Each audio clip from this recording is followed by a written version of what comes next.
I didn't want to come up here. I knew it was a bad idea the moment I agreed to spend the weekend in that cabin deep in the woods. But it was supposed to be a break, a way to get away from everything. The noise of the city, the endless demands, and the constant chatter in my head. Just me, the cold, the trees, and some silence. That was the plan anyway. The drive itself was quiet. I left late Friday afternoon, taking the narrow, winding road that cut through miles of forest. The trees were tall and dense, their bare branches scraping the gray sky.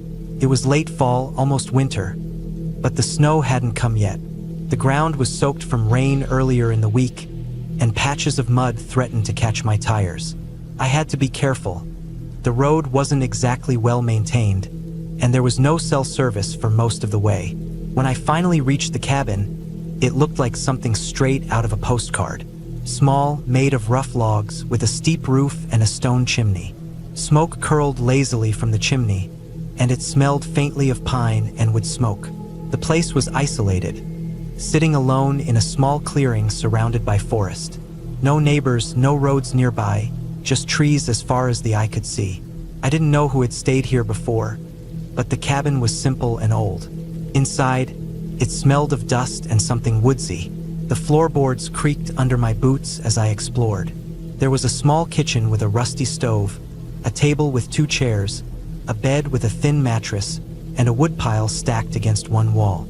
The windows were small, their glass thick and a little cloudy.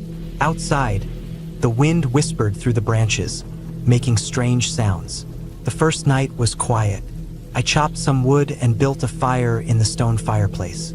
The flames flickered, casting long shadows on the walls.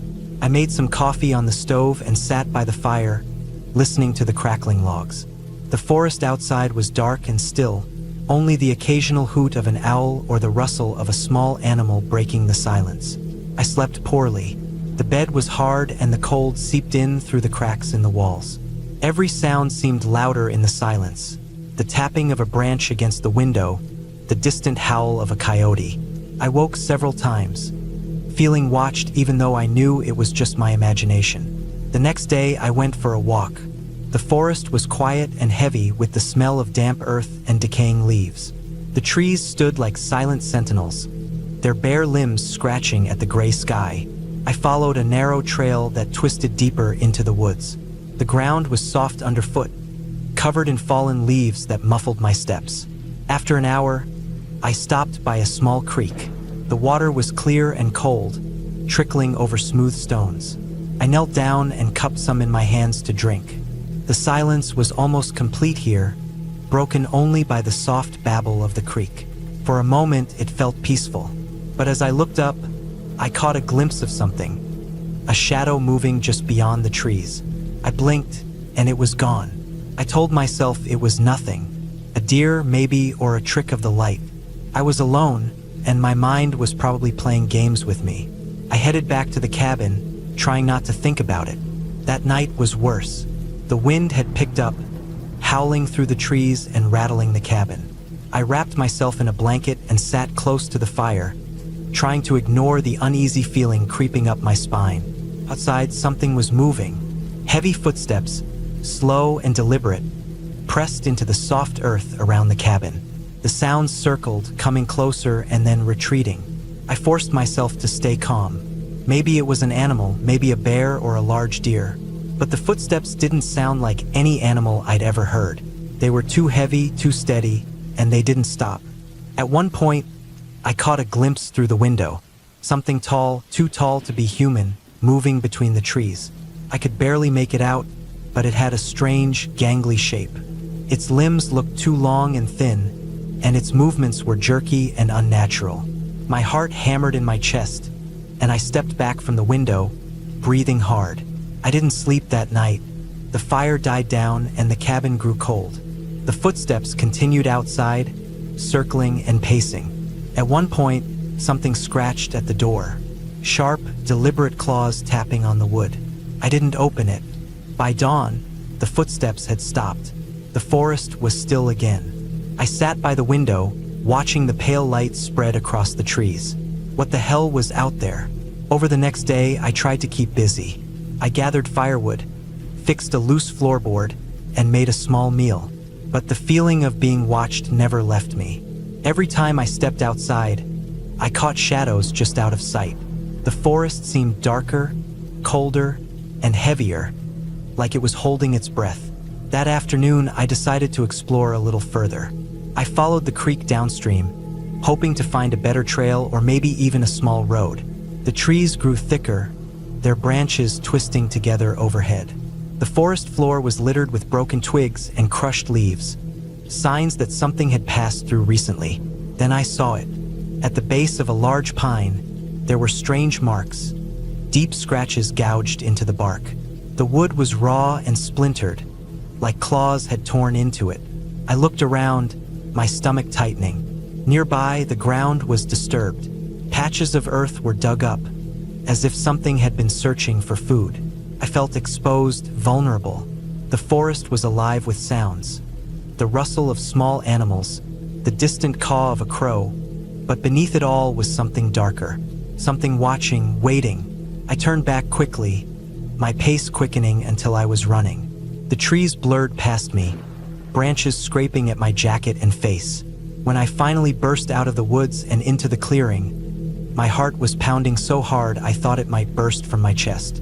That night, I barely ate. I couldn't shake the feeling that something was just outside the cabin, waiting for me to slip up. Then, around midnight, I heard it.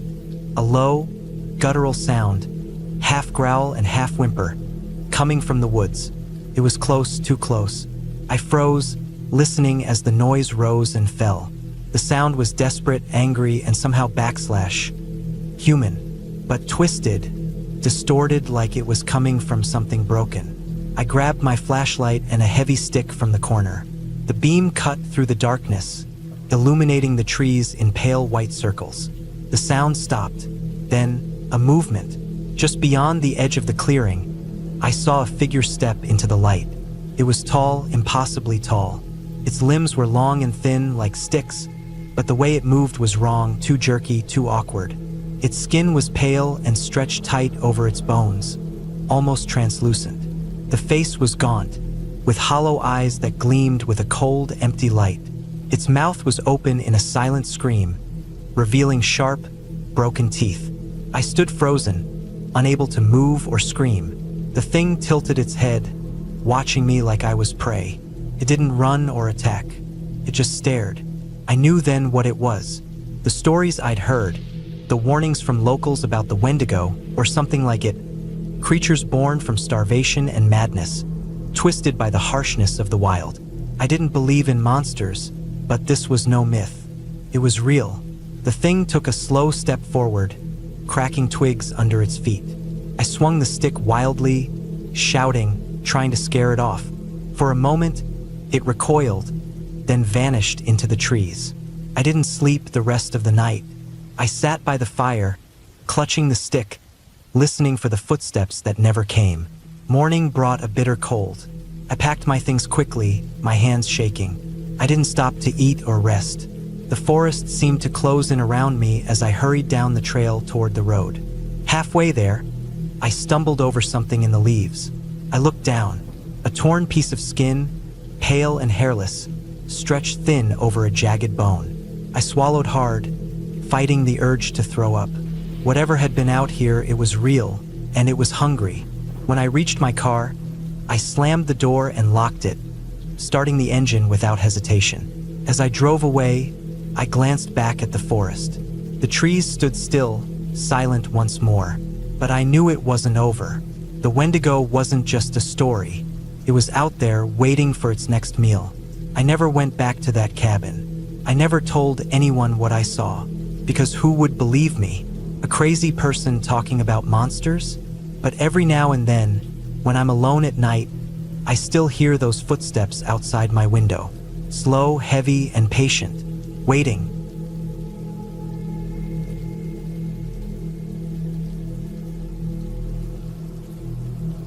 It was late October, the kind of cold that creeps into your bones and doesn't leave even when you're inside by the fire.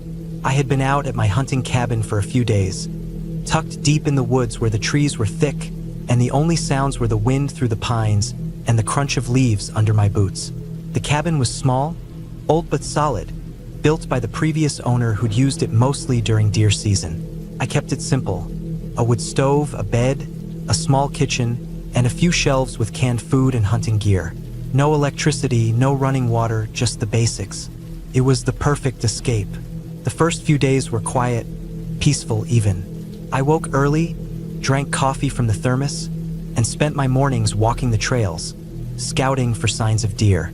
The forest was dense, the ground damp from recent rains, and the colors of fall were starting to fade into the dull browns and grays of approaching winter.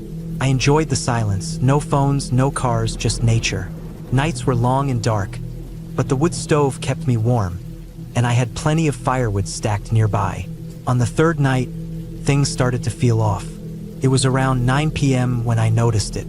I was sitting near the stove, reading an old hunting magazine under the dim glow of a kerosene lamp. Outside, the wind had picked up, rattling the windows and sending leaves swirling across the porch. Then, just as I was about to turn the page, I heard a faint noise outside, something soft, like a scrape or a shuffle. At first, I thought it was just an animal, maybe a raccoon or a squirrel digging through the fallen branches. I stood up and looked out the window facing the front porch. The moon was barely visible behind thick clouds, and the shadows of the trees stretched long and dark. For a moment, I saw nothing. Then, just beyond the porch light's weak circle, I caught a glimpse of something moving low to the ground. It was quick, almost like it was crawling or slinking, but not like any animal I'd seen around these woods. Curious and a little uneasy, I grabbed my flashlight and stepped outside. The cold air hit me immediately, sharper than before, and the crunch of dead leaves underfoot sounded loud in the quiet. I swept the beam of the flashlight across the yard, focusing on where I'd seen the movement. That's when I saw it clearly. It was a creature unlike anything I'd ever seen in the wild. It was skinny, almost unnaturally thin, with long limbs that bent in strange angles. Its skin was pale and stretched tight over what looked like knobby joints, and it moved with a kind of crawling motion that was more unsettling than anything I could describe. It wasn't running or walking. It seemed to drag itself forward using its elbows and knees, but the way it moved was too deliberate, too quiet. The face was the worst part. It was narrow and angular, with deep-set eyes that reflected the light of my flashlight with a dull, glassy shine. The nose was barely there, more like two small holes above a thin, lipless mouth. Its head tilted slightly as if studying me. I froze, my heart pounding so loud I was sure it would give me away. The creature didn't make a sound. It didn't blink or shift expression. It just stayed there, crouched low on the ground about 10 feet from the porch, watching me with those empty eyes. I swallowed hard and slowly backed inside, shutting the door behind me and locking it. For a moment, I sat on the floor, breathing heavily, trying to convince myself it was some kind of animal I'd never seen. A sick deer or a strange dog. But the shape, the way it moved, nothing fit. I kept the curtains closed, drew the blinds tight, and stayed awake the rest of the night, listening for any sound outside. I heard nothing but the wind and the creaking of the old cabin settling. The stove burned low, and the room grew cold, but I refused to sleep. The next morning, I checked outside carefully. There was no sign of the creature, no footprints, no broken branches, no claw marks. The ground looked untouched except for the usual scattered leaves and pine needles. I told myself it was a dream or a trick of the light. But that night, when the sun had dipped behind the trees and darkness fell again, I saw it return. This time it was closer. It crouched near the edge of the woods, just beyond the clearing where I'd left a pile of firewood stacked neatly for the coming winter. It didn't move quickly, but its limbs stretched and pulled in those odd, jerky movements that made my skin crawl. The pale skin caught the moonlight peeking through the clouds, and I could see its ribs pressed against the thin flesh, making it look almost skeletal. I wanted to call out or make noise, but the sound stuck in my throat. I grabbed my hunting rifle from beside the door, the cold metal heavy in my hands. I pointed the flashlight at the creature, but it just watched. It didn't run, didn't hide, just stayed there, like it was waiting for something. I decided not to shoot. Something about it felt wrong, like it wasn't a normal animal but also not a threat in the usual sense. I watched it for what felt like an hour, every minute stretching longer than the last. Finally, it turned and disappeared into the dark woods, moving the same crawling way until the trees swallowed it whole. For the next 2 days, I stayed mostly inside. I left the porch light on all night and kept a constant fire burning in the stove. I didn't hear it again, but I knew it was still out there. Something was watching me. On the 5th night, I woke to a sound at the window, a faint tapping, like nails scraping glass. My heart jumped, and I grabbed the rifle again, moving slowly toward the noise. The moon was high now, and I could see outside clearly. The creature was there, pressed close against the window pane, its eyes staring straight at me. It didn't move when I raised the rifle, didn't blink or react. Just stayed still, as if it was waiting for me to do something. I lowered the gun slowly, feeling a strange mix of fear and pity. What was this thing? Why was it here? I left the window and sat back by the fire, feeling exhausted and tense. I knew I couldn't stay here much longer. Whatever it wasn't like anything I'd faced before, and I wasn't sure I could handle another night like this. The next morning, I packed my gear quickly, keeping an eye on the woods the whole time. As I loaded my truck, I saw it one last time, the creature standing just at the tree line, watching. It didn't run when I approached, just stayed there, thin and silent. I got in the truck and started the engine, the noise loud in the still morning. As I drove away, the creature didn't move. It just stood there, a strange figure against the dark forest, until the trees swallowed it from view. I haven't gone back to that cabin since. I've told myself it was some kind of animal, maybe a rare disease or deformity, but something deep down tells me it was more than that. Something that doesn't belong in the world we know, something that watches and waits in the dark places where no one goes. Every time I think about it, I remember those hollow eyes and the way it moved, and I'm glad I got out when I did. Because some things, no matter how real they seem, are better left unseen.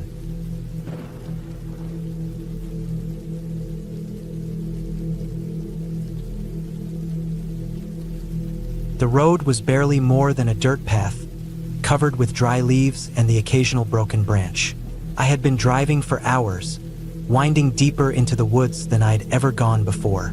The sun was starting to dip low, casting long shadows that made the trees look like towering dark walls. I hadn't seen another car all day. The map on my phone had stopped working miles back, so I was relying on memory and the crude directions scribbled on a piece of paper. This was supposed to be a simple weekend escape, a cabin tucked far away from everything, a place to clear my head and be alone. But by the time I pulled up to the small gravel driveway, I already felt uneasy. The cabin sat just off the road, half hidden behind thick pines. It was old, weathered from years of rain and snow, the wood gray and cracked, but still solid. A thin column of smoke curled up from the chimney, suggesting the place was warm inside. I wasn't sure if I should feel relieved or more on edge. No one else was around. The silence was heavy, almost too heavy, like the forest was holding its breath. The front door creaked as I pushed it open. Inside, the air was cold and smelled faintly of dust and damp wood. I flicked on the flashlight from my pack and scanned the room. There was a small living area with a worn sofa, a rusted wood stove, and a table cluttered with old magazines and a dusty lantern. The kitchen was tiny and bare except for a few cans on the shelf and an old, chipped sink. I dropped my bag and started looking for the fuse box to get the power on. The cabin was wired for electricity, but the lights didn't work yet. As I moved around, the wooden floorboards groaned under my weight. Outside, the wind stirred the trees, making the branches scrape softly against the cabin walls. The whole place felt like it was holding itself together by a thread. I set about starting a fire in the stove. The dry wood was easy to light, and soon the room was filled with the smell of burning pine and a soft orange glow. I sat back on the sofa, the heat washing over me, trying to shake the uneasy feeling that had settled in my stomach. I had brought enough food for 2 days: canned beans, a loaf of bread, some jerky, and a small bottle of water. The nearest town was miles away, and the cell signal was spotty at best. No one would check on me until Monday, which was exactly what I wanted. No distractions, no people, just quiet. But quiet wasn't coming. After the fire was going strong, I decided to explore the property a bit. The cabin sat on a clearing about the size of a small yard, surrounded on all sides by thick forest. The trees were tall and close together, their trunks rough and covered with moss. The ground was soft with pine needles and fallen leaves, and small critters scurried at my feet. I walked to the edge of the clearing, peering into the shadows of the forest. The light was fading fast, and soon the darkness swallowed everything. I turned back to the cabin and saw movement near the tree line. A flicker of something white, maybe a bird or a deer. It disappeared quickly, but the glimpse made my heart jump. I told myself it was nothing, just the woods doing what they do. That night, I lay in the old bed upstairs, listening to the sounds outside. The wind picked up, and the branches scratched against the cabin like nails on a chalkboard. Every now and then, I heard a crack or a thump, the unmistakable noise of something moving just beyond the window. My mind ran through all the logical possibilities: raccoons, deer, maybe a stray dog. Nothing dangerous. Still, I couldn't shake the feeling of being watched. I stayed awake for hours, eyes fixed on the window, waiting for the shadows to reveal their secret. But nothing did. Morning came slowly. The sky was overcast, gray clouds blotting out the sun. I brewed coffee on the stove and sat by the window, sipping slowly. The forest looked peaceful in the daylight. No hint of the eerie darkness from last night. I spent the day cleaning the cabin, stacking firewood, and gathering water from a small creek nearby. I made sure to stay close to the cabin and not wander too far. The isolation was calming, but also lonely in a way that made my skin crawl. Around mid-afternoon, as I was chopping wood, I heard a sound that made me freeze: footsteps. Heavy, deliberate, coming from the edge of the forest. I stopped, gripping the axe tightly, eyes darting toward the trees. The footsteps came closer, crunching over twigs and leaves. I couldn't see anything through the thick brush, but the noise was unmistakable. Someone or something was approaching. I backed toward the cabin, heart hammering. The footsteps stopped just at the tree line, as if the person was waiting, watching me. I didn't want to turn around and see who it was. Instead, I hurried inside and locked the door, bolting the deadbolt with shaky hands. Inside, I checked the windows and closed all the curtains. The cabin felt smaller, suffocating somehow. I sat by the stove again, trying to calm down, but the feeling of eyes on me didn't leave. Hours passed. The footsteps never returned, but the unease stayed. I kept my phone close, hoping for a signal, but the screen only showed no service. The nearest neighbor was miles away. If whoever it was wanted to harm me, there was no one to hear my calls. That night, I left the fire burning low and sat near the door, a knife in my hand. Every little sound made me jump. A twig snapping, a gust of wind rattling the window, the distant call of a bird.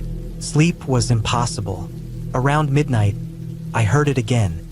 Footsteps outside, slow and careful, circling the cabin. I held my breath, listening as the sounds moved from one side to the other. The soft scrape of shoes on gravel. The occasional pause, like someone was trying to decide what to do. I grabbed my jacket and keys, quietly slipped out the back door, and slipped into the shadows of the trees. I didn't know where I was going, only that I had to get away. The cold night air bit at my skin as I ran blindly through the forest, branches whipping my face and arms. After what felt like an eternity, I stumbled onto a narrow logging road. I followed it, hoping it would lead me to a main road or a house. My breath was ragged, and my legs ached, but I kept going. The forest eventually thinned out, and faint lights appeared in the distance. A small cluster of houses, maybe a farm. I kept moving until I reached a porch where a man was sitting on a rocking chair. I told him about the cabin and the footsteps. Without hesitation, he called the local sheriff. The sheriff came with another officer, and together they returned to the cabin. They found no sign of anyone around, no footprints, no broken branches, nothing. They said it was likely someone trying to scare me off, maybe local kids or hunters. I never went back to that cabin. The woods had shown me a side I didn't want to see, a place where the silence was broken by footsteps that didn't belong. I learned that some places are better left alone, and sometimes the scariest things are the people we don't see.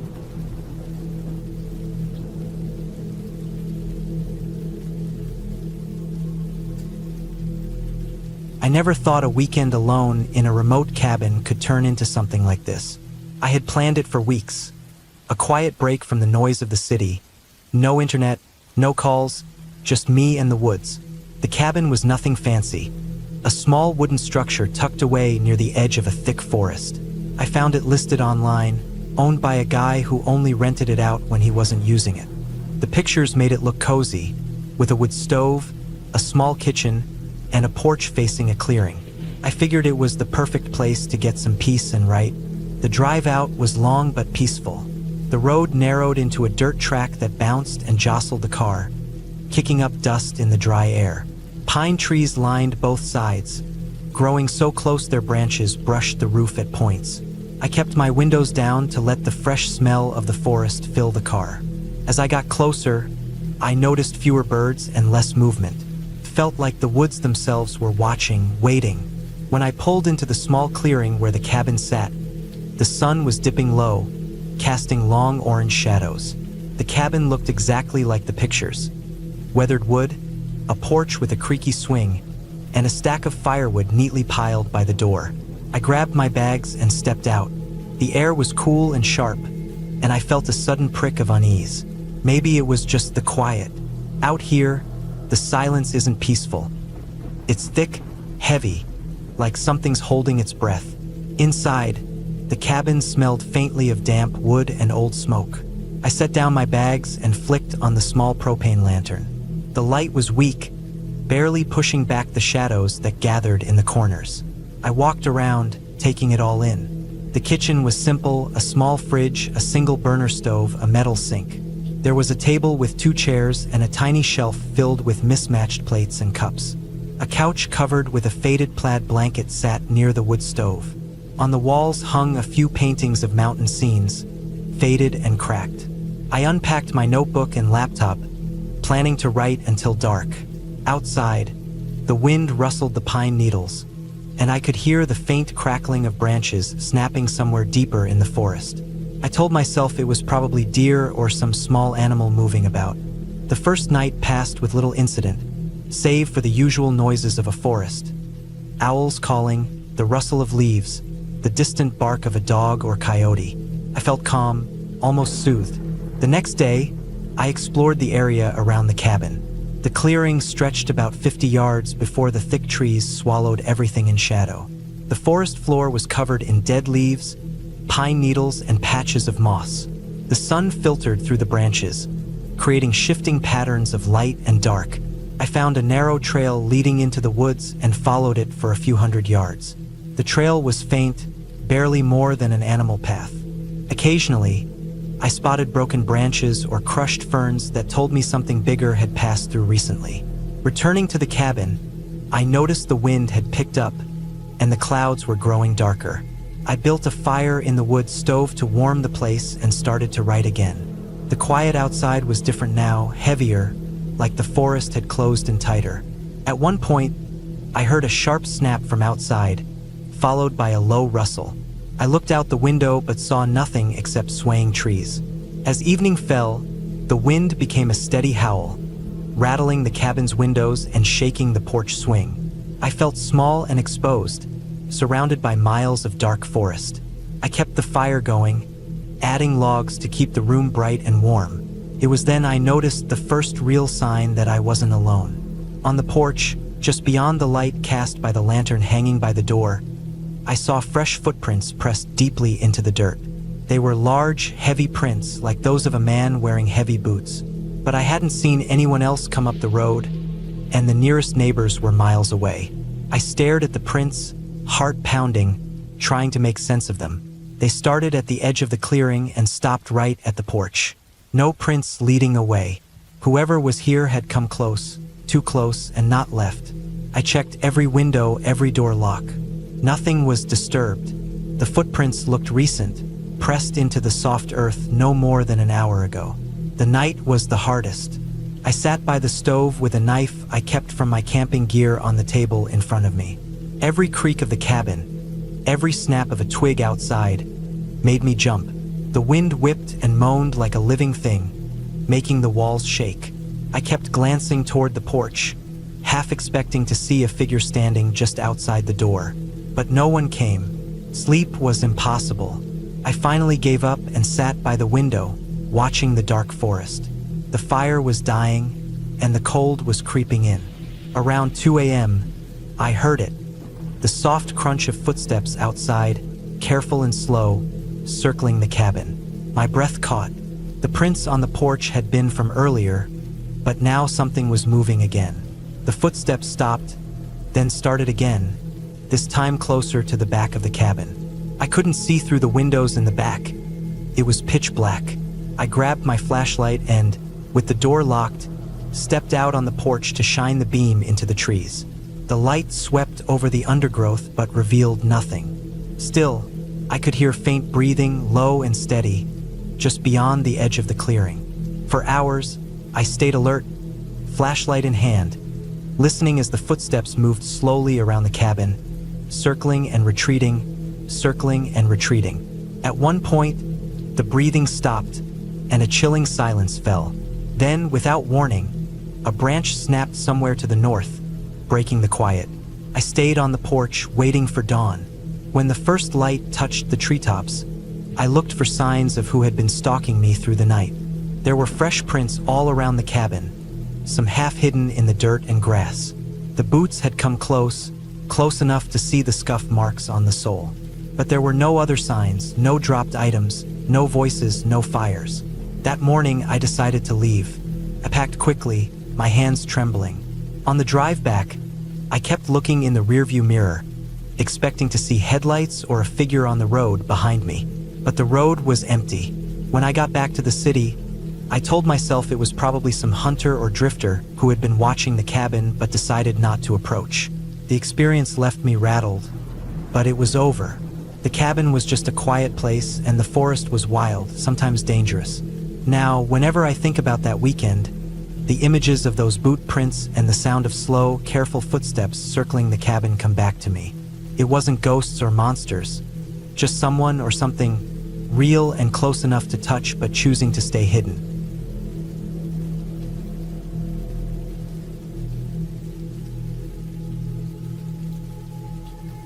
It was early October when I decided to take a break from the noise and constant rush of the city. I'd been feeling drained for months, and the idea of a quiet weekend alone in a cabin somewhere deep in the woods sounded like exactly what I needed.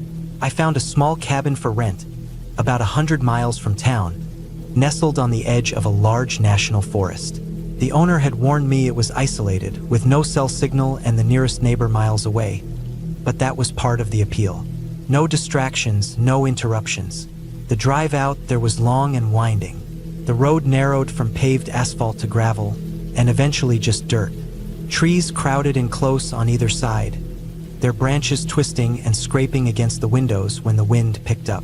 The further I went, the quieter everything got.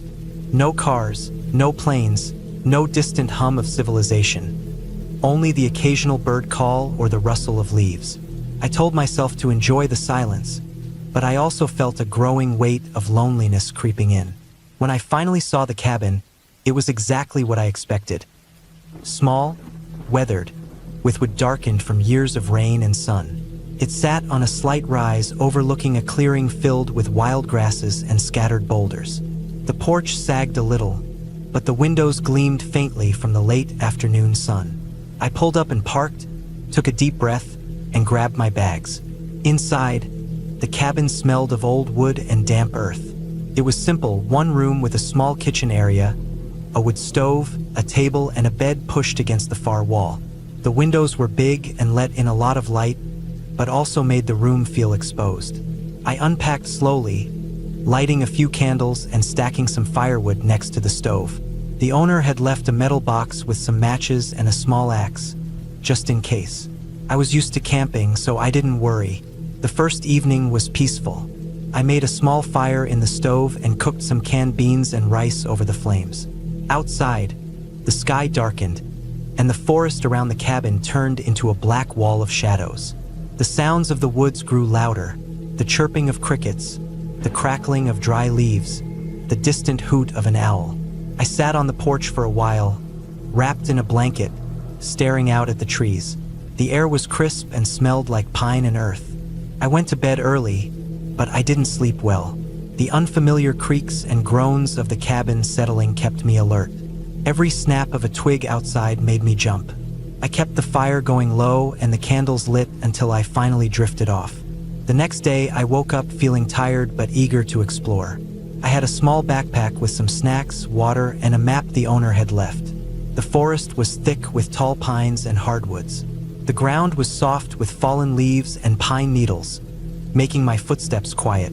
As I wandered deeper, I noticed the colors, reds, oranges, and yellows blending in with the evergreens. It was beautiful, but the solitude was heavy. I found a small stream that cut through the forest, its water clear and cold. I crouched down and drank, feeling the cold bite my lips. The sound of flowing water was comforting. I followed the stream for a while until it disappeared beneath a dense tangle of bushes. The further I walked, the more I felt like I was being watched, though I saw nothing. Returning to the cabin just before dusk, I made another fire, this time bigger. I gathered dry twigs and branches from the clearing, careful not to stray too far into the woods. As the fire crackled, I noticed the wind picking up, whistling through the trees. The shadows around the cabin seemed to grow longer, deeper. That night, the sounds outside changed. The usual chorus of insects and birds gave way to something else. Heavy footsteps on dead leaves, the low grunt of an animal, the snapping of small branches. My mind tried to tell me it was just a deer or a raccoon, but the noises felt too deliberate, too close. I sat by the fire with my back to the wall, the axe within reach. The wind howled, and the cabin shook slightly, like it was being pushed. I kept telling myself it was nothing, just the forest moving around me. Then, just as I was about to call it a night, I heard a soft tapping at the window. I froze. The tapping came again, slow and deliberate. I swallowed hard and slowly stood up, walking to the window with the axe raised. The candlelight flickered against the glass. Outside, just beyond the porch light, I saw nothing but dark shapes of trees. I blinked and leaned closer. The tapping stopped. For a long minute, there was silence. Then the sound of something dragging across the dirt. Something big. My heart slammed in my chest. I backed away and grabbed my phone to check the time. No signal. I wasn't worried about that before, but now it felt like a trap. I kept the fire going strong and sat with the axe across my lap. Throughout the night, the noises never stopped. Footsteps circling the cabin, heavy breathing just outside the door, branches snapping under weight. Once or twice, I thought I saw shapes moving past the windows, just beyond the firelight. I didn't sleep. I stayed awake, listening, watching, gripping the axe. Morning was a relief. The forest looked peaceful again in the light. I packed a small bag, knowing I wouldn't stay another night. I planned to drive back to town, even if it meant taking the long road. But when I stepped outside, I found something that froze my blood. The firewood pile was scattered and broken, like something had clawed through it. Deep scratches gouged the wood of the porch steps. Around the cabin, the earth was churned up with large, heavy prints. They were too big for any deer or bear I'd ever seen. I walked the perimeter of the cabin, noting more of these prints. They led into the woods, disappearing among the trees. I tried to stay calm. I grabbed my bags, locked the cabin door, and hurried to my car. As I drove away, I looked in the rearview mirror. Between the trees, watching, was a huge dark shape. It didn't move when I looked directly at it. It just stood there, tall and silent, like it was waiting for me to leave. I didn't look back again. The road felt endless, but I finally reached the highway and the small towns with gas stations and people. The tension in my body slowly released. Later, when I told the cabin owner what happened, he was quiet for a long time. Then he said something that stuck with me.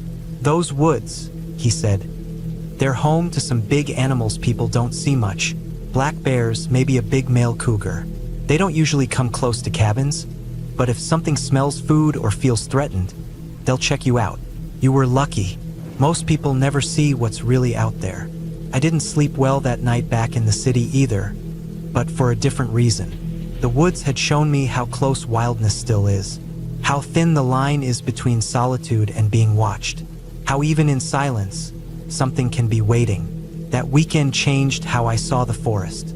It wasn't just peaceful beauty. It was raw, dangerous, and completely alive, and I never went back to that cabin.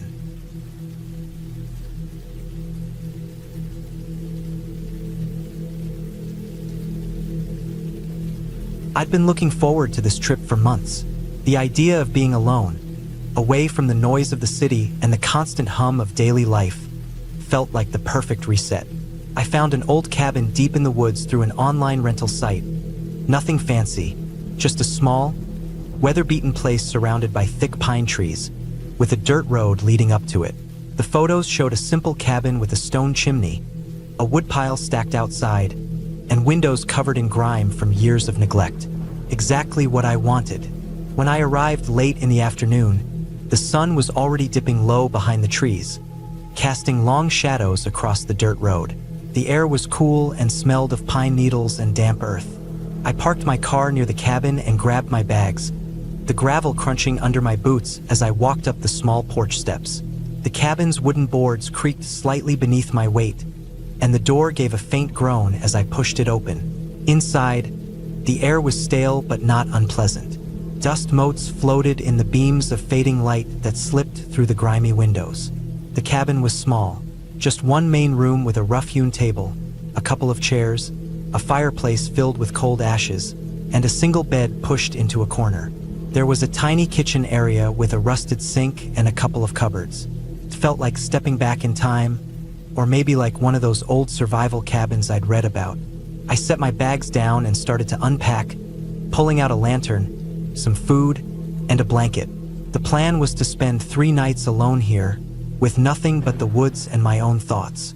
I didn't bring any phone signal, no internet, just the basics. I wanted to disconnect completely. The first evening was peaceful, almost serene. I built a fire in the stone fireplace, stacking the dry wood carefully and lighting it with matches. The flames crackled and popped, casting flickering shadows on the cabin walls. I sat back on the wooden chair, sipping some coffee I'd brought, feeling the warmth from the fire against my face. Outside, the woods were quiet except for the distant sound of a bird calling and the rustle of wind in the trees. As the night deepened, the temperature dropped sharply.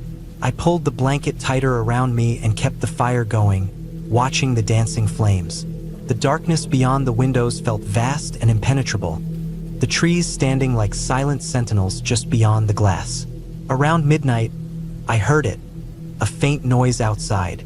At first, I thought it was just the wind shifting, but then I caught the soft crunch of footsteps on dry leaves. I froze, heart thudding in my chest, listening carefully. The sounds were slow, deliberate, moving just past the edge of the clearing where the cabin stood. I told myself it was probably an animal, maybe a deer or a raccoon.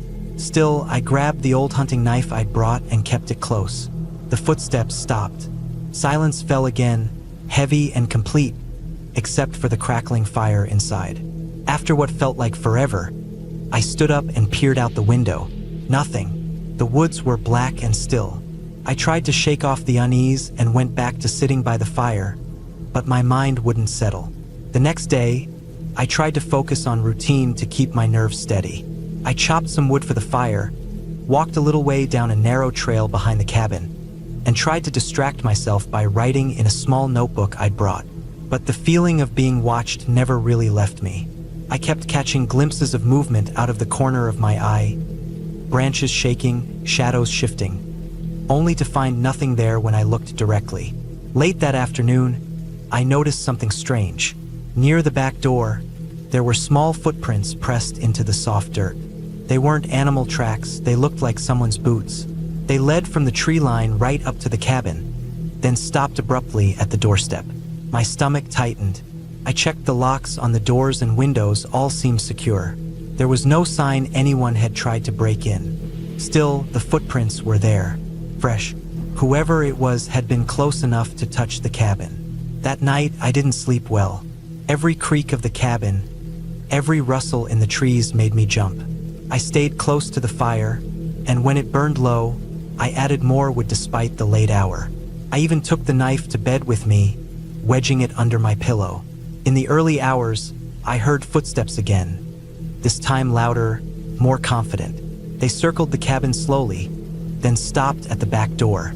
I didn't move, afraid to even breathe. Then, after a long pause, the footsteps retreated back into the woods. The next morning, the footprints were deeper and more numerous. Someone had spent hours around the cabin. By the third day, the feeling of being watched had turned into something heavier, an unmistakable sense of danger. I knew I wasn't just imagining it. Someone was out there, close enough to make a move at any time. I packed my things quickly, eager to leave. But as I stepped outside to load my car, I saw the tracks again. This time going from the woods all the way to the edge of the dirt road where I'd parked. It was clear whoever was stalking the cabin was watching the road, maybe waiting for me. I didn't want to stay and find out what would happen next. I locked up the cabin tightly, got in my car, and drove away without looking back. Later, I learned from the local ranger that the area had seen a few break-ins and robberies in recent months, all targeting isolated cabins like mine. Some had ended badly. I was lucky, but I knew I'd never forget that feeling of being so close to something unknown, something human but utterly frightening. The woods were quiet again now, but that night I left, the darkness wasn't empty at all.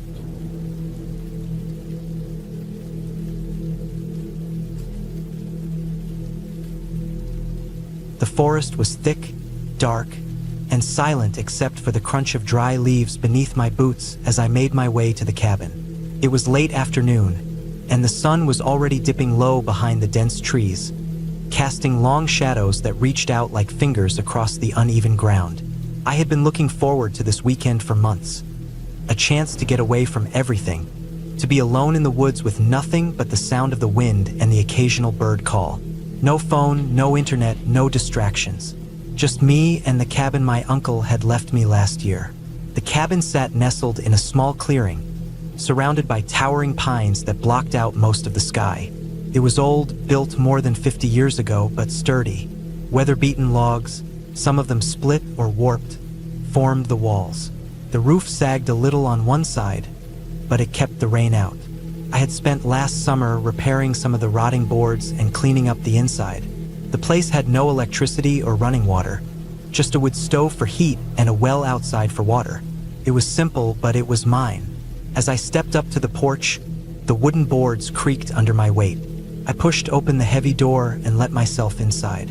The air was cool and smelled faintly of pine needles and old smoke. Dust hung in the sunlight streaming through the grimy windows. The furniture was sparse: a wooden table and 2 chairs, a cot in the corner, and a small metal cabinet for supplies. I set my pack down and took a deep breath, feeling the stillness settle over me. I spent the next hour getting a fire going in the stove, stacking dry wood carefully and lighting kindling until the flames caught and began to glow warmly. Outside, the wind picked up, rustling the trees and sending small branches tapping against the roof. I pulled a blanket over my shoulders and sat by the fire, watching the orange flicker light up the cabin's shadows. The plan was simple. I would spend the night here alone. The next day, I'd hike a few miles down the trail to the lake and spend some time fishing before heading back to town. I had food packed: canned beans, some bread, and a few apples, enough to last the night and the morning. As darkness settled, the woods around the cabin came alive with the sounds of nocturnal animals. I could hear owls hooting in the distance and the sharp call of a fox nearby. The wind whispered through the trees like a low voice, never quite steady, always shifting. I stayed close to the fire, not because I was cold, but because the light felt safer. I had just settled in with a can of beans when I noticed something outside the window. At first, it was just a shadow, a flicker of movement between the trees. I froze, trying to convince myself it was a deer or some other harmless creature. But then I saw it again, a figure standing still just beyond the clearing, barely visible in the faint moonlight. It was too tall and too straight to be an animal. I blinked, rubbed my eyes, and looked again. The figure was gone. I told myself it was a trick of the light, the wind moving branches, or a play of shadows on the dark forest floor. Still, my heart started to beat faster. I closed the curtains and locked the door, though I knew it was more for my own peace of mind than actual protection. I went back to the fire and sat down, trying to focus on the warmth and the sound of the crackling wood. Minutes stretched by slowly, each one dragging me deeper into the quiet night. Then, a sudden noise shattered the silence. A sharp snap, like a branch breaking just outside the cabin. I froze. The sound came again, closer this time. I gripped the edge of the table and slowly stood up, peering through a small gap in the curtains. The clearing was empty, but I could see footprints in the dirt and leaves. Fresh ones, leading up to the porch and stopping just short of the door. Fear pressed against my chest, tight and heavy. I backed away from the window, scanning the room for something to defend myself with. The only thing close was a heavy iron poker I used for the stove. Outside, the footsteps crunched again, moving away from the porch, deeper into the trees. My breath came in short gasps. I stayed still for what felt like hours, listening. The wind was calm now, the forest eerily quiet. Just when I began to convince myself it was over, a soft knock came at the door. Not hard, not demanding, but deliberate and slow.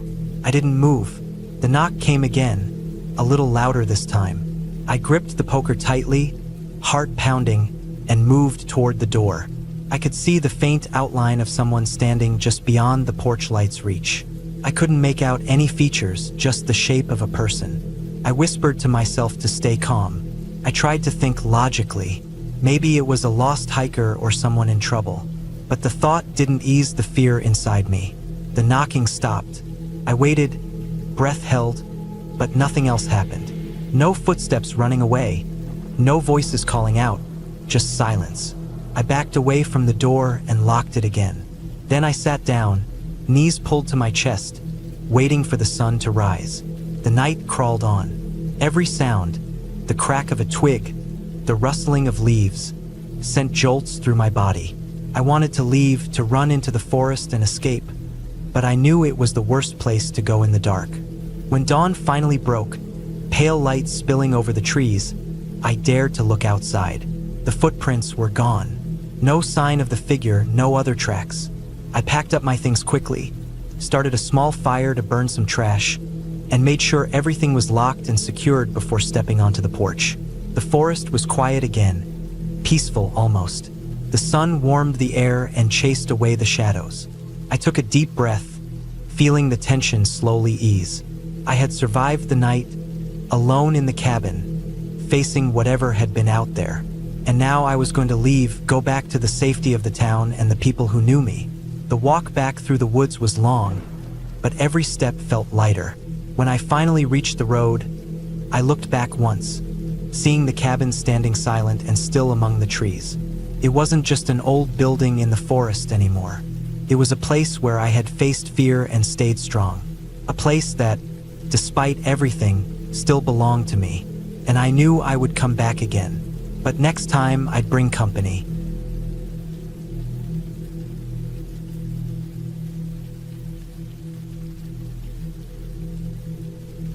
It was supposed to be a peaceful weekend, a quiet escape from the constant noise of the city, a break from work, and the perfect chance to get away from everything.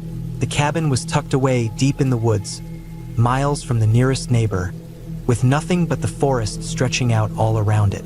Just me and a couple of old friends, all eager to reconnect and relax for a few days. The drive up had been long but scenic. We passed rolling hills and quiet, winding roads that seemed to get narrower with every turn, until we finally reached the cabin. It was a small, rustic place, with peeling wood on the outside and a steep, pitched roof that looked like something out of an old postcard. The kind of place you'd expect to see in a horror movie, but not in the kind of way that makes you run in fear. It was charming in a way, like a forgotten piece of the past. We were ready for the weekend. After unloading our gear, we all took a moment to appreciate the quiet. The only sound was the rustling of the leaves and the occasional bird call in the distance. It was perfect, almost too perfect, but we were also eager to be away from the chaos of everyday life that we didn't think much about it. The first night passed without incident. We ate a simple meal of grilled food over an open fire, shared some drinks, and swapped old stories from our high school days. The usual fun stuff. We even went for a short hike before dark, just to stretch our legs after the long drive.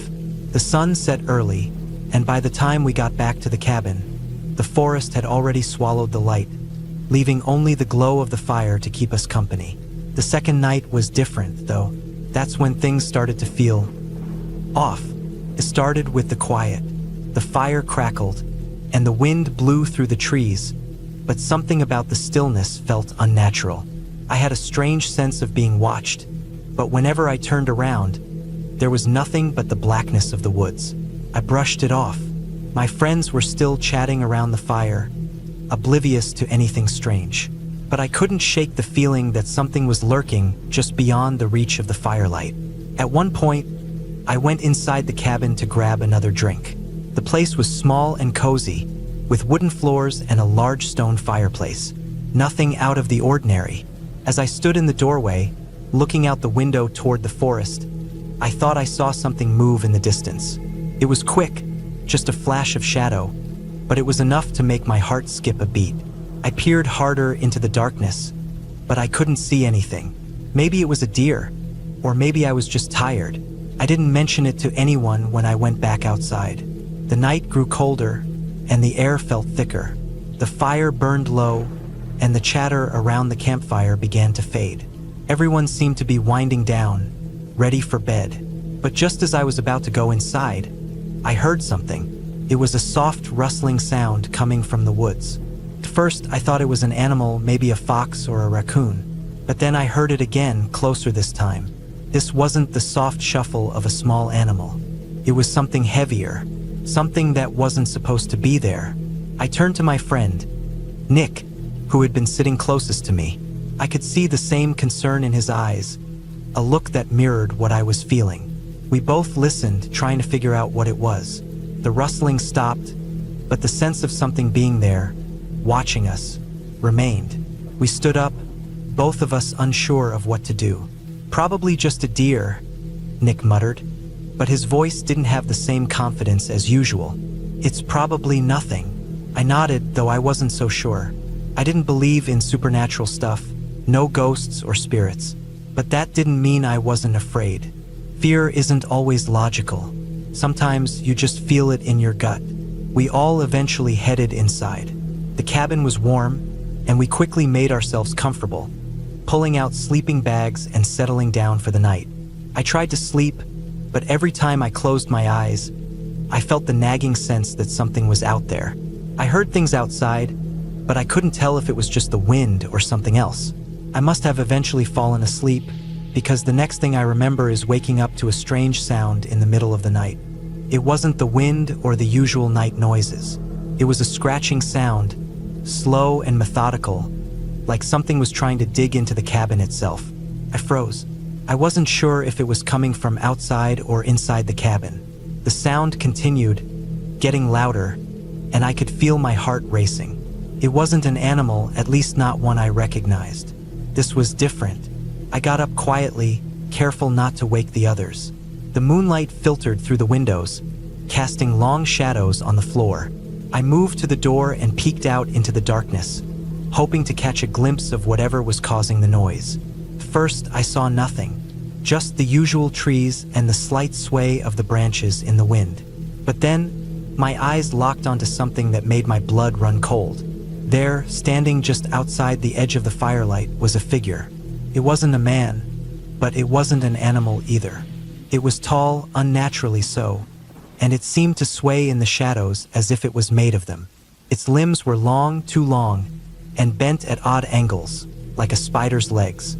Its skin, or whatever covered its body, was pale and stretched tight over its bones, with patches of dark, mottled coloring. It had no clothes, no face, just a smooth, featureless head that seemed to reflect the moonlight in a sickly way. It was like looking at a thing from a nightmare, too grotesque to be real. Yet there it was. Couldn't move, couldn't even breathe. The creature's head slowly turned toward the cabin. Its eyes, If you could even call them that, black pits of emptiness that seemed to suck in the light around them. It didn't blink, didn't make a sound, just stood there, staring at me. And then it began to move, slowly at first, dragging its long limbs over the forest floor. It wasn't walking, it was gliding, sliding across the earth in an unnatural way, like it wasn't bound by the laws of gravity or nature.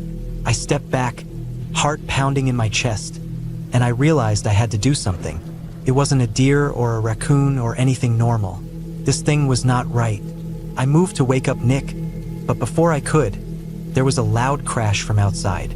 The creature had slammed its arm into a tree, knocking it over with an impossible amount of force.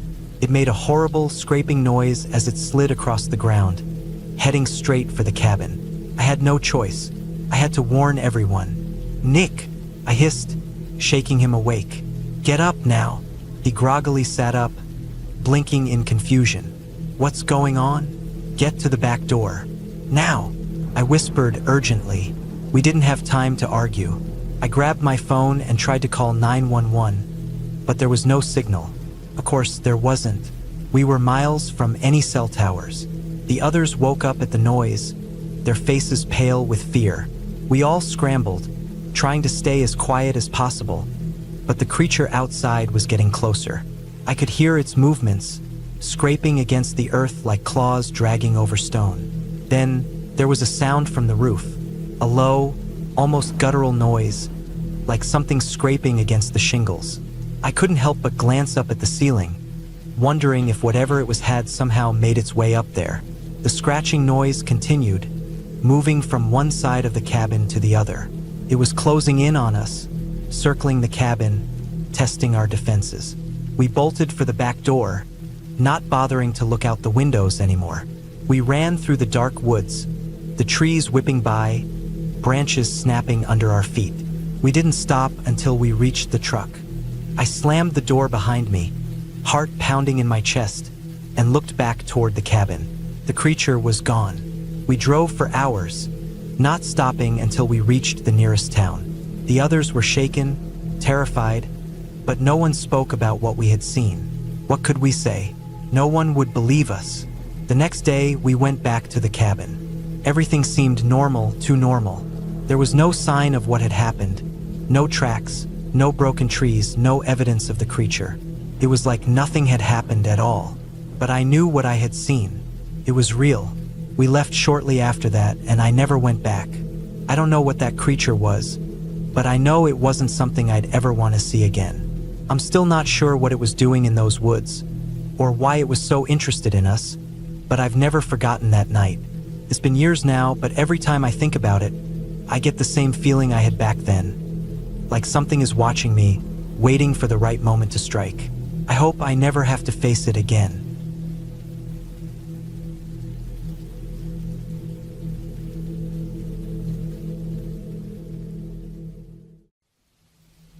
The hunting cabin stood at the edge of a dense forest, miles away from the nearest road or town. I'd built it myself over a few years, piece by piece, with rough-cut timber from the surrounding woods and stones I dragged from the creek nearby. It wasn't fancy, just a simple, sturdy one-room cabin with a metal roof that clanged when the wind picked up, a small wood stove in the corner, and a single window facing east. That window was important. It let in the morning light and gave me a clear view of the clearing where deer often passed through. I came out here mostly in the fall, when the air turned crisp and the leaves started to change colors. It was quiet, so quiet, in fact, that sometimes it felt like the forest itself was holding its breath, waiting for something. I liked that feeling. It sharpened my senses, made me more alert. Hunting wasn't just about shooting an animal. It was about understanding the land, the weather, the trails, the wind, and every tiny sound that could mean the difference between success or failure. That year, I arrived just as the leaves were turning golden. I parked my old truck in the small clearing a few hundred feet from the cabin and carried my gear in. The smell of pine and damp earth filled the air. I stacked firewood neatly near the door and checked the traps I'd set a few weeks before.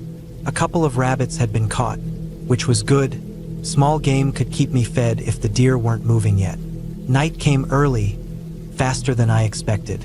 The sun dipped behind the hills, casting long shadows across the clearing. I sat near the wood stove with a tin cup of coffee, the heat spreading slowly across the room. Outside, the wind stirred the branches, and somewhere in the distance, I could hear the soft hoot of an owl.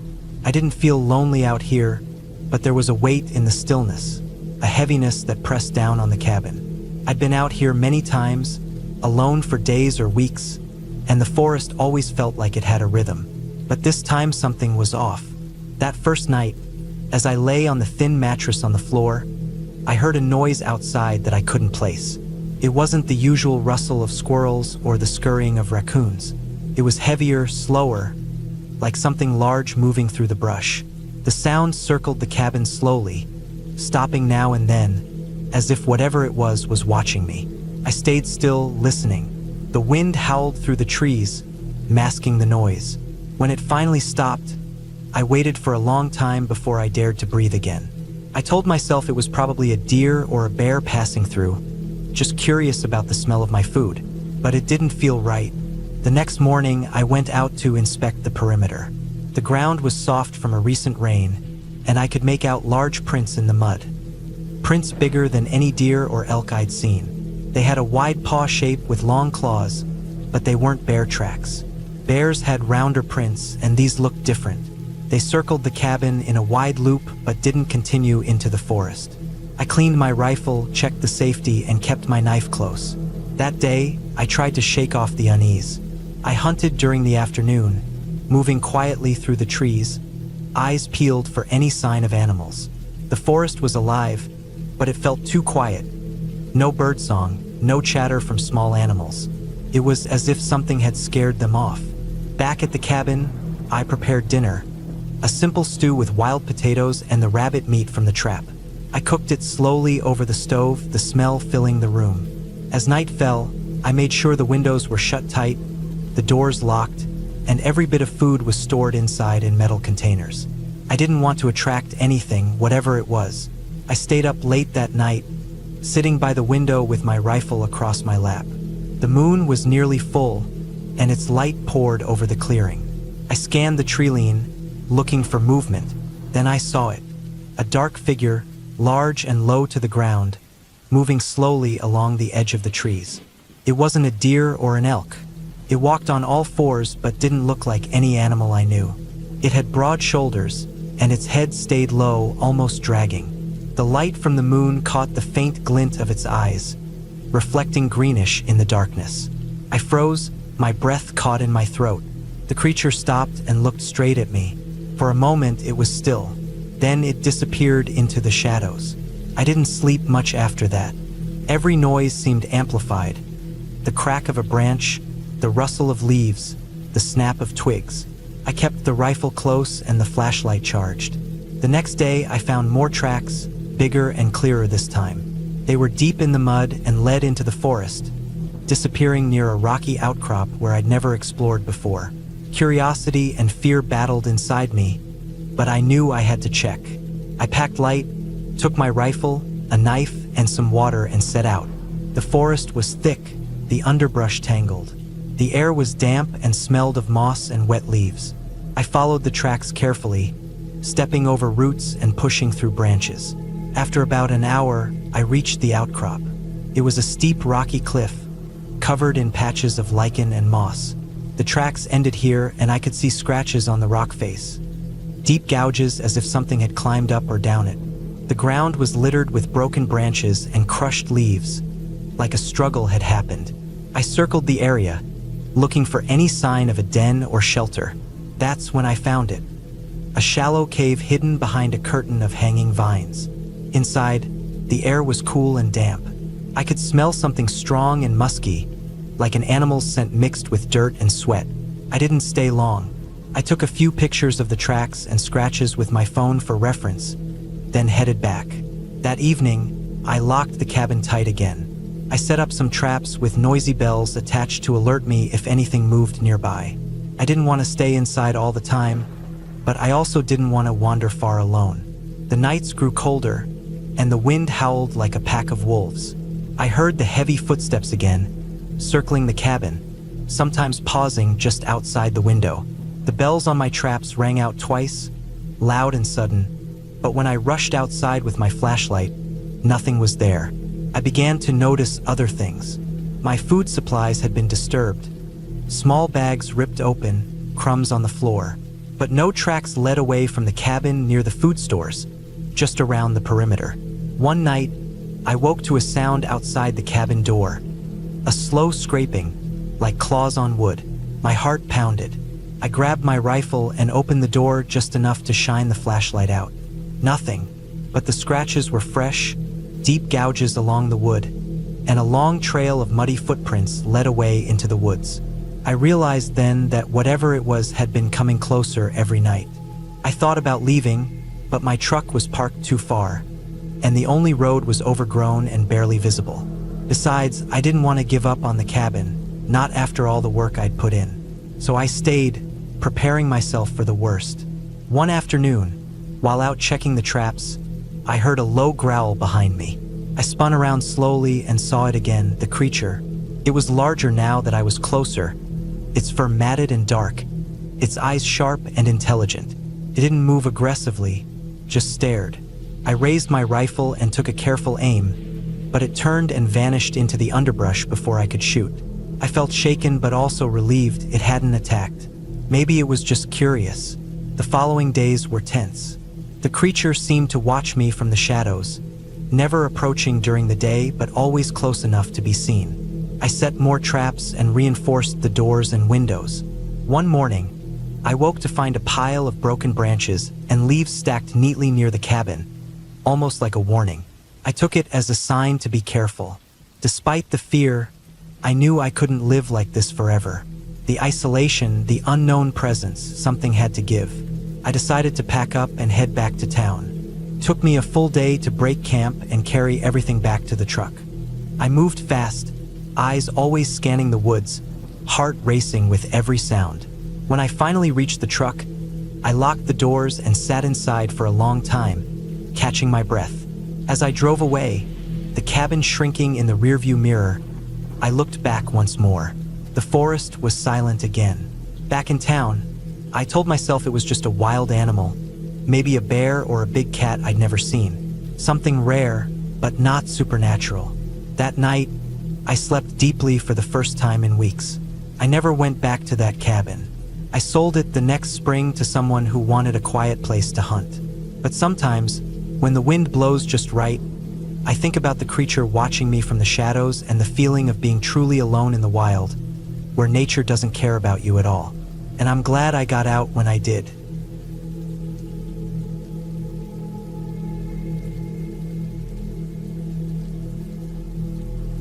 I had been looking forward to this trip for months. A week alone at the cabin I'd rented deep in the woods. It was the kind of place that didn't show up on any map, surrounded by dense pine trees that stretched so far you couldn't see where the forest ended. I wanted to get away from everything. The noise of the city, the constant buzz of phones and emails. Just me, the silence, and the fresh smell of pine needles and wet earth. The drive out was long and tiring, the roads getting narrower and rougher the further I went. At some point, the pavement turned into dirt and then gravel and finally just rutted tracks cut into the forest floor. My little car rattled and bounced, but it held up. I was careful not to go too fast, watching for fallen branches and deep potholes. When I finally pulled up to the cabin, the sun was low in the sky. The place was smaller than I had imagined, built of rough logs and weathered by many years of rain and snow. The porch sagged a little, and the windows were dusty, but it had a charm to it. The kind of charm that whispered stories from decades of quiet winters and summers filled with bird songs. I unloaded my bags, my boots crunching on the dry leaves and twigs. Inside, the cabin smelled of old wood and a faint trace of mothballs. There was a small kitchen with a rusted stove, a table with peeling paint, and a narrow bed pushed against one wall. No electricity, no running water. Just the basics. Perfect. I set my things down, lit a few candles, and unpacked some food I'd brought. Canned beans, bread, jerky, and instant coffee. I wanted to live simply for a few days, rely on the forest and my own instincts. Felt good to be disconnected. The first night was peaceful. I sat on the porch, wrapped in a thick jacket, watching the stars come out one by one. The forest around me was alive with quiet sounds. The hoot of an owl, the rustle of leaves as a small animal scurried through the underbrush, the occasional crack of a branch. It was nothing I hadn't heard before, but here, away from everything, every sound seemed sharper, more alive. I went to bed early, the mattress thin and stiff, but comfortable enough. The cold crept in through the gaps in the walls, and I wrapped myself tightly in the blanket. Outside, the wind picked up, howling softly through the trees. Around midnight, something woke me. At first, I thought it was just the wind or maybe a branch scraping against the side of the cabin. But then I heard it again, a low, steady noise, like heavy footsteps crunching on dry leaves. Slow, deliberate. Outside the window, I froze, staring into the dark. The cabin windows were small, and the curtains thin, but I couldn't see anything except black. The noise stopped for a moment, and I held my breath. Then it started again, moving along the side of the cabin. My heart began to pound. I told myself it was probably a deer or some other animal, but the footsteps didn't sound right. Too heavy, too slow, like something big. I grabbed my flashlight from the table and clicked it on. The beam cut through the darkness outside. The trees stood tall and still, shadows stretching long. I swept the light across the clearing, looking for any movement. Nothing. The footsteps had stopped, but I could feel it. Something was there, watching. I sat back down, trying to steady my breathing. My mind raced through possibilities. A bear? A moose? Maybe a lost hunter. None of it felt comforting. The wind picked up again, carrying a scent I couldn't place. It was faint, metallic like blood or rust. My stomach tightened. I waited until the noise was gone, and finally exhaustion took over. I fell into a restless sleep. The next morning, the forest was bright and still. The sunlight filtered through the branches, casting patterns on the floor. I stepped outside and walked around the cabin, looking for signs of what I'd heard. There were footprints, large, deep impressions in the dirt and leaves. They circled the cabin, coming close to the porch, then disappearing into the woods. They weren't deer tracks. The shape was wrong, wider, heavier. They looked like something that could crush a man's foot. I felt a cold wave run through me. Whatever had walked there was huge, and it had been right outside my door. I spent the day checking the cabin, making sure all the windows were closed tight, and stacking some firewood near the porch. I tried to stay calm, but every shadow seemed to stretch longer. Every crack of a branch made me jump.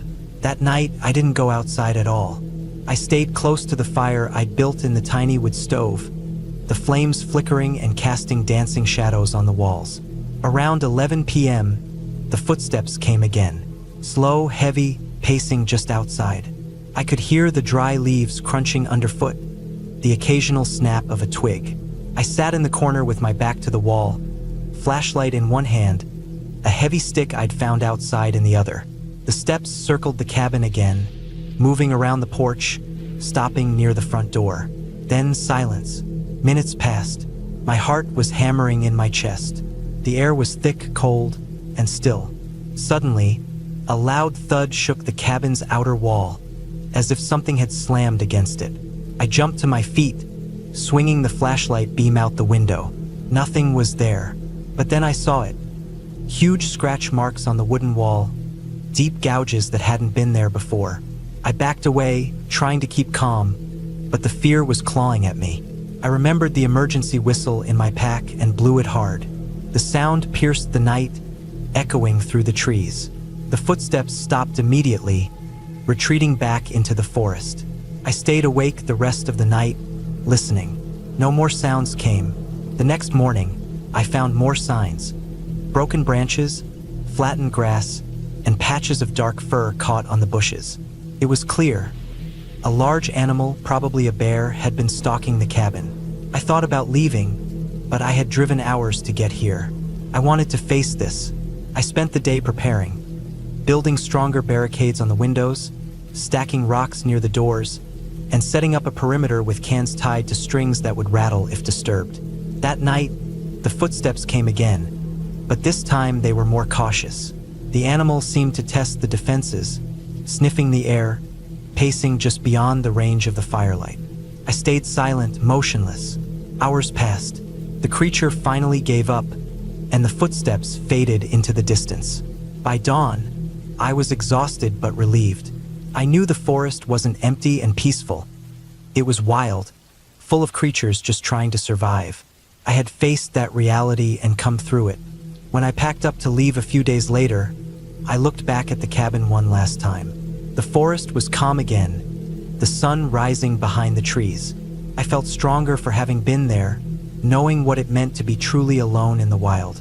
I wasn't scared anymore, just respectful. The woods were home to many things, and I was just a visitor.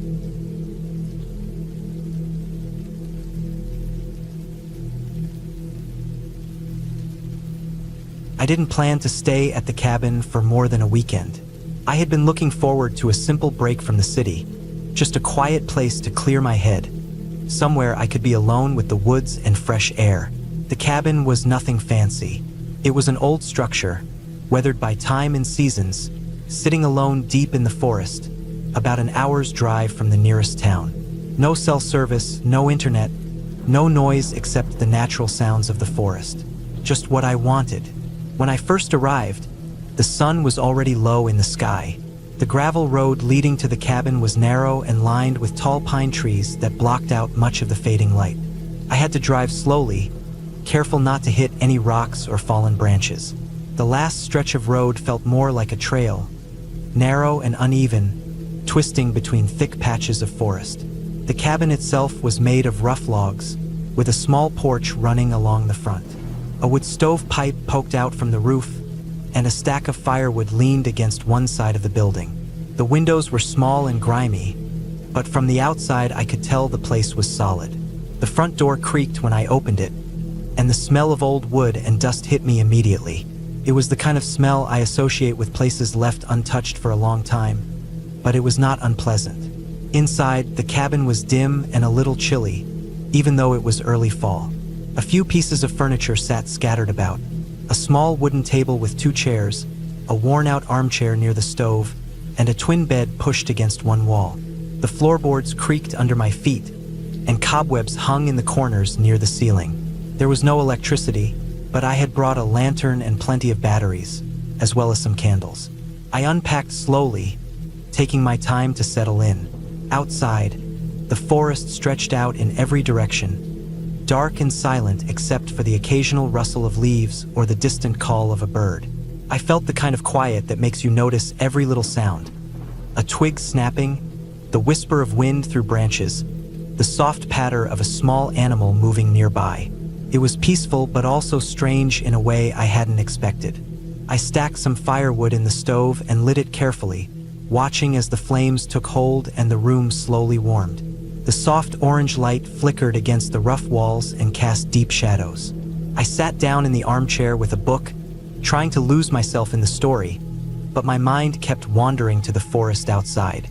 There was something about the way the trees stood, tall and still, that felt heavy, like they were watching. As darkness settled fully, I lit the lantern and moved to close the curtains, though the windows were too grimy to see much beyond anyway.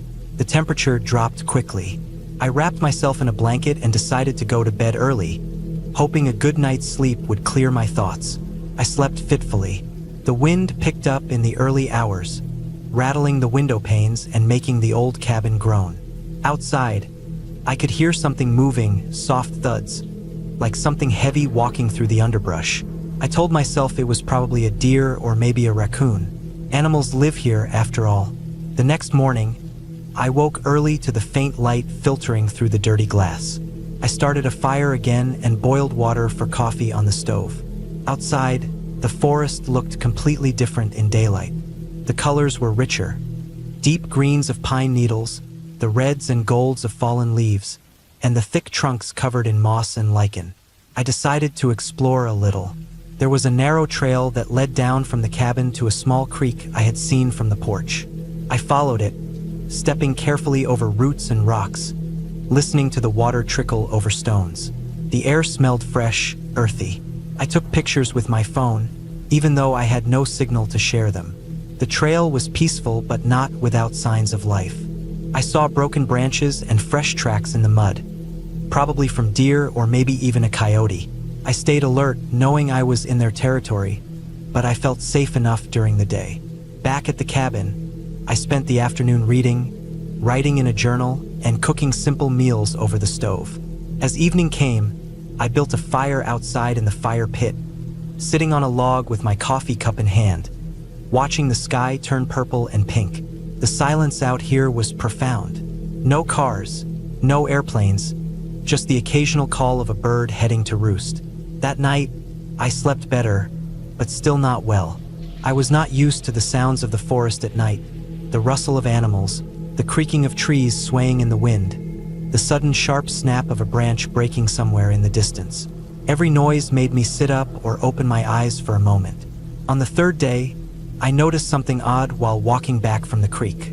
The trail I had taken seemed different. The leaves were disturbed in a way they hadn't been before, and I could see fresh footprints in the soft mud. Not animal prints, these were boots, human footprints, large and heavy with deep tread marks. I stopped and looked around, feeling a prickle of unease. I hadn't seen any other people since I arrived. There was no reason for anyone else to be out here, at least not near the cabin. The footprints led deeper into the forest, following the creek upstream. I debated whether to follow or turn back. Curiosity won. I walked carefully, trying to be quiet as I followed the prints. The forest grew thicker here, the trees closer together, and the light dimmer under the heavy canopy. The prints ended suddenly in a small clearing where the ground was churned up and muddy. Nearby, I spotted scraps of torn fabric caught on a branch and some broken sticks arranged oddly. I didn't like the feeling in the pit of my stomach. Something was off. I hurried back to the cabin, keeping an eye on the shadows between trees. When I reached the porch, I locked the door behind me, checked the windows, and stacked more firewood in the stove. I sat down, heart still racing a bit. Later that evening, the wind was strong and cold. I shut the curtains and lit every candle I had, placing them on the table and windowsills. The flickering light made the cabin feel warmer, but I couldn't shake the unease. Every creak of the woods sounded like footsteps. Every shadow seemed to move. Around midnight, I woke suddenly to a noise outside the cabin. A soft thump, then a scraping sound like something being dragged along the ground. I froze, barely breathing, trying to listen. It stopped after a few seconds, then silence again. I thought about going outside with my flashlight, but something told me to stay put. I pulled the blanket tighter around myself and kept the lantern close. I imagined all the things it could be: an animal, a branch caught in the wind, or maybe something else. I didn't want to think about something else. Morning came slowly. I was exhausted but glad the night was over. Outside, the forest looked calm, almost innocent in the soft light of dawn. I stayed inside most of the day, pacing and watching the windows. I checked the door locks repeatedly. My food was running low. I didn't want to leave, but I also didn't want to stay trapped in a place that now felt threatening. Late that afternoon, I decided to pack up and leave. I would drive back to town before dark. The unease was too much, and I told myself it was better to be safe. I gathered my things quickly, stacking wood for the next visitor and cleaning up as best as I could. The sun was dipping low when I started the car and headed back down the gravel road. The forest was quiet as ever, but I kept glancing at the trees lining the road. When I reached the main road and finally got cell service again, I called my friend. I told them everything: the footprints, the noises, the strange feeling that someone had been watching me. They said it might have been hunters or hikers, but no one knew for sure. That night in my own bed, I felt relief I hadn't known for days. The forest was beautiful and peaceful in daylight, but at night, alone in that old cabin, it had a weight and a presence I can't forget. The strange footprints and noises never made sense to me, but I learned something important. Sometimes the wilderness hides things that are not dangerous by nature but still unsettling. People come and go in the woods, some with good intentions, others less so. And sometimes just being alone in a place far from help makes the smallest noises and signs feel huge. I didn't go back to that cabin, and I don't think I will. But I remember it clearly. The quiet, the darkness, the feeling of being watched, and the sense that no matter how much you prepare, the wild always has a way of reminding you that you're just passing through.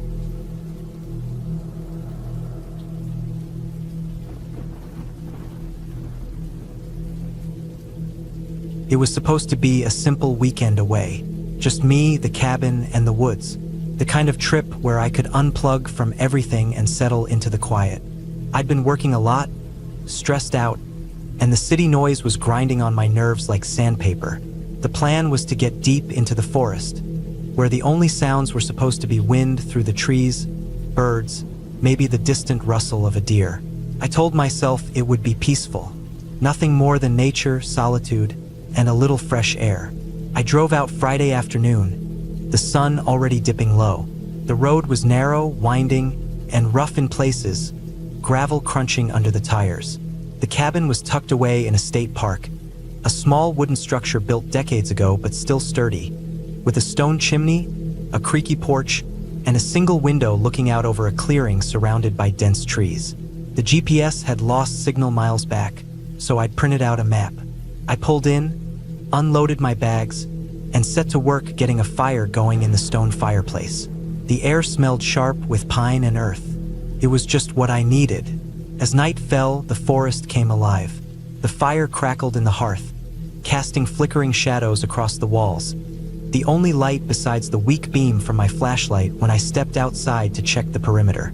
The sky was clear, stars shining bright, and the moon was a thin crescent, barely lighting the woods beyond the clearing. I wasn't alone, though. I felt it right away. It wasn't the usual feeling of being in the woods. This was something else, like I was being watched. I tried to shake it off, telling myself it was just the way my brain worked in unfamiliar places. Still, every time I glanced toward the tree line, I thought I saw movement. A flash of something large, something tall. But there was nothing there when I looked directly. That first night, I didn't sleep well. The sounds outside were louder than usual. A low growl, a snapping of twigs, something heavy moving through the underbrush. I pulled the blanket tighter and stared at the ceiling. My mind tried to explain it away. Animals, maybe a stray dog or a wild coyote. I'd grown up around the woods enough to know there were plenty of critters out here. Morning was a relief. Light poured in through the window. Birds chirped, and the fire was just embers. I packed some food, grabbed my hiking boots, and set out to explore. The air was cool and fresh. The forest was beautiful. Massive oaks, pines, moss-covered rocks, and thick ferns blanketing the ground. The trail was rough but manageable. I hiked a few miles, stopping to take pictures of the landscape and breathe in the quiet. When I returned, the cabin was just as I left it. But I noticed something odd. On the porch, near the door, there were large paw prints pressed into the soft earth. They were bigger than any dog I'd ever seen, maybe twice the size. I knelt down to look closer. The claws were long and sharp. I'd never seen prints like this before. I felt a chill. I scanned the tree line, half expecting to see something watching me, but saw nothing. I didn't mention the prints out loud, but in my head, a question lingered. What kind of animal leaves tracks like this? That night, the noises started again, louder this time. The growls were deeper, almost human in tone. Somewhere close by, something was pacing or circling the cabin. I stayed inside, windows shut tight, fire burning high. I didn't dare go out to check. Sleep came in fits. Every time I dozed off, the sound of heavy breathing came just outside the cabin, accompanied by a slow scratching on the wood siding. The claws scraping, steady and deliberate, made my skin crawl. I pressed my back against the door, eyes wide, waiting for dawn. When the first light came, I peered out through the cracked curtains. The forest was still and silent. No prints this time on the porch, no fresh signs of movement. Still, my nerves were frayed. I decided to take a walk, carrying a long branch just in case. As I stepped into the clearing, the air grew colder. A faint smell hit me. Wet fur, musk, something wild and sharp. I followed the scent into the trees, moving slowly. After a few minutes, I spotted it. A massive figure was standing still, half hidden behind a thick pine. It was tall, at least 7 feet, and covered in dark fur. The face was elongated, like a dog's muzzle but more menacing. Eyes reflected a dim amber in the filtered light. The thing didn't move, just watched me. My heart slammed in my chest. I froze. Then it stepped back into the shadows and vanished like a ghost.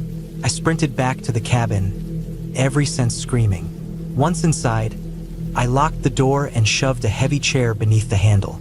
I didn't eat, didn't drink, just sat by the fire, flashlight in hand, waiting. That afternoon, I noticed the scratches. Deep gouges in the wooden walls near the door, jagged and fresh.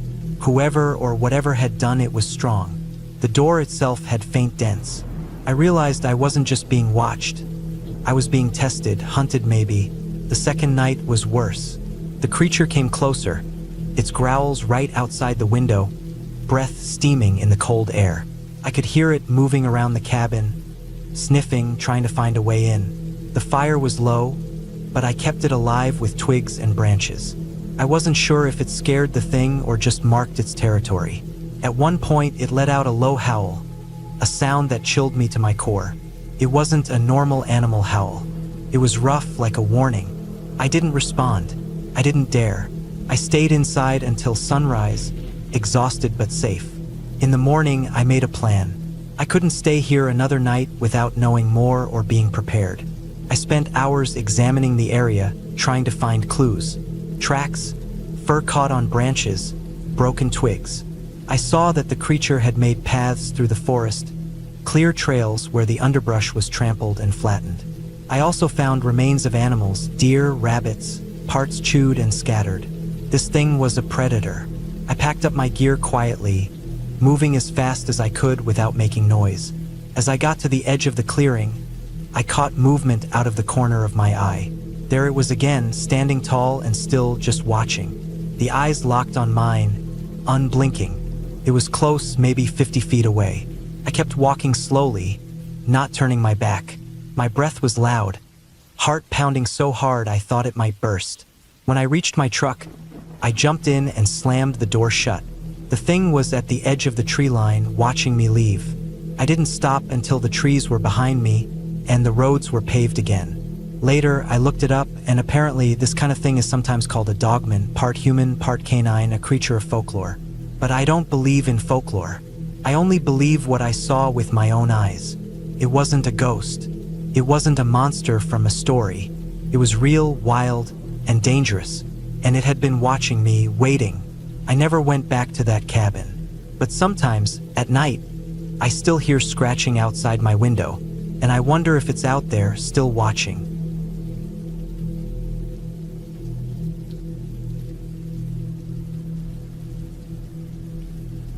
I've owned my cabin for a few years now. It's tucked away deep in the woods, far enough from the nearest town that the roads aren't always clear in winter, and the only real way in and out is the narrow dirt path that winds through thick pine trees. The place is small but solid, built of rough-hewn logs and sturdy enough to hold up through the storms that come through here every year. I picked this spot because I wanted to be alone, away from the noise and the rush of everyday life. There's something peaceful about it, surrounded by nothing but trees and sky, with only the occasional bird call or rustle of animals to break the silence. I always made sure to bring everything I needed when I came here: enough food, water, fuel for the stove, and supplies to keep me warm. The cabin doesn't have electricity or running water, so I rely on a wood stove for heat and a nearby creek for water. Simple living, but that's what I wanted. One October weekend, I decided to spend a few days here to get away and clear my head.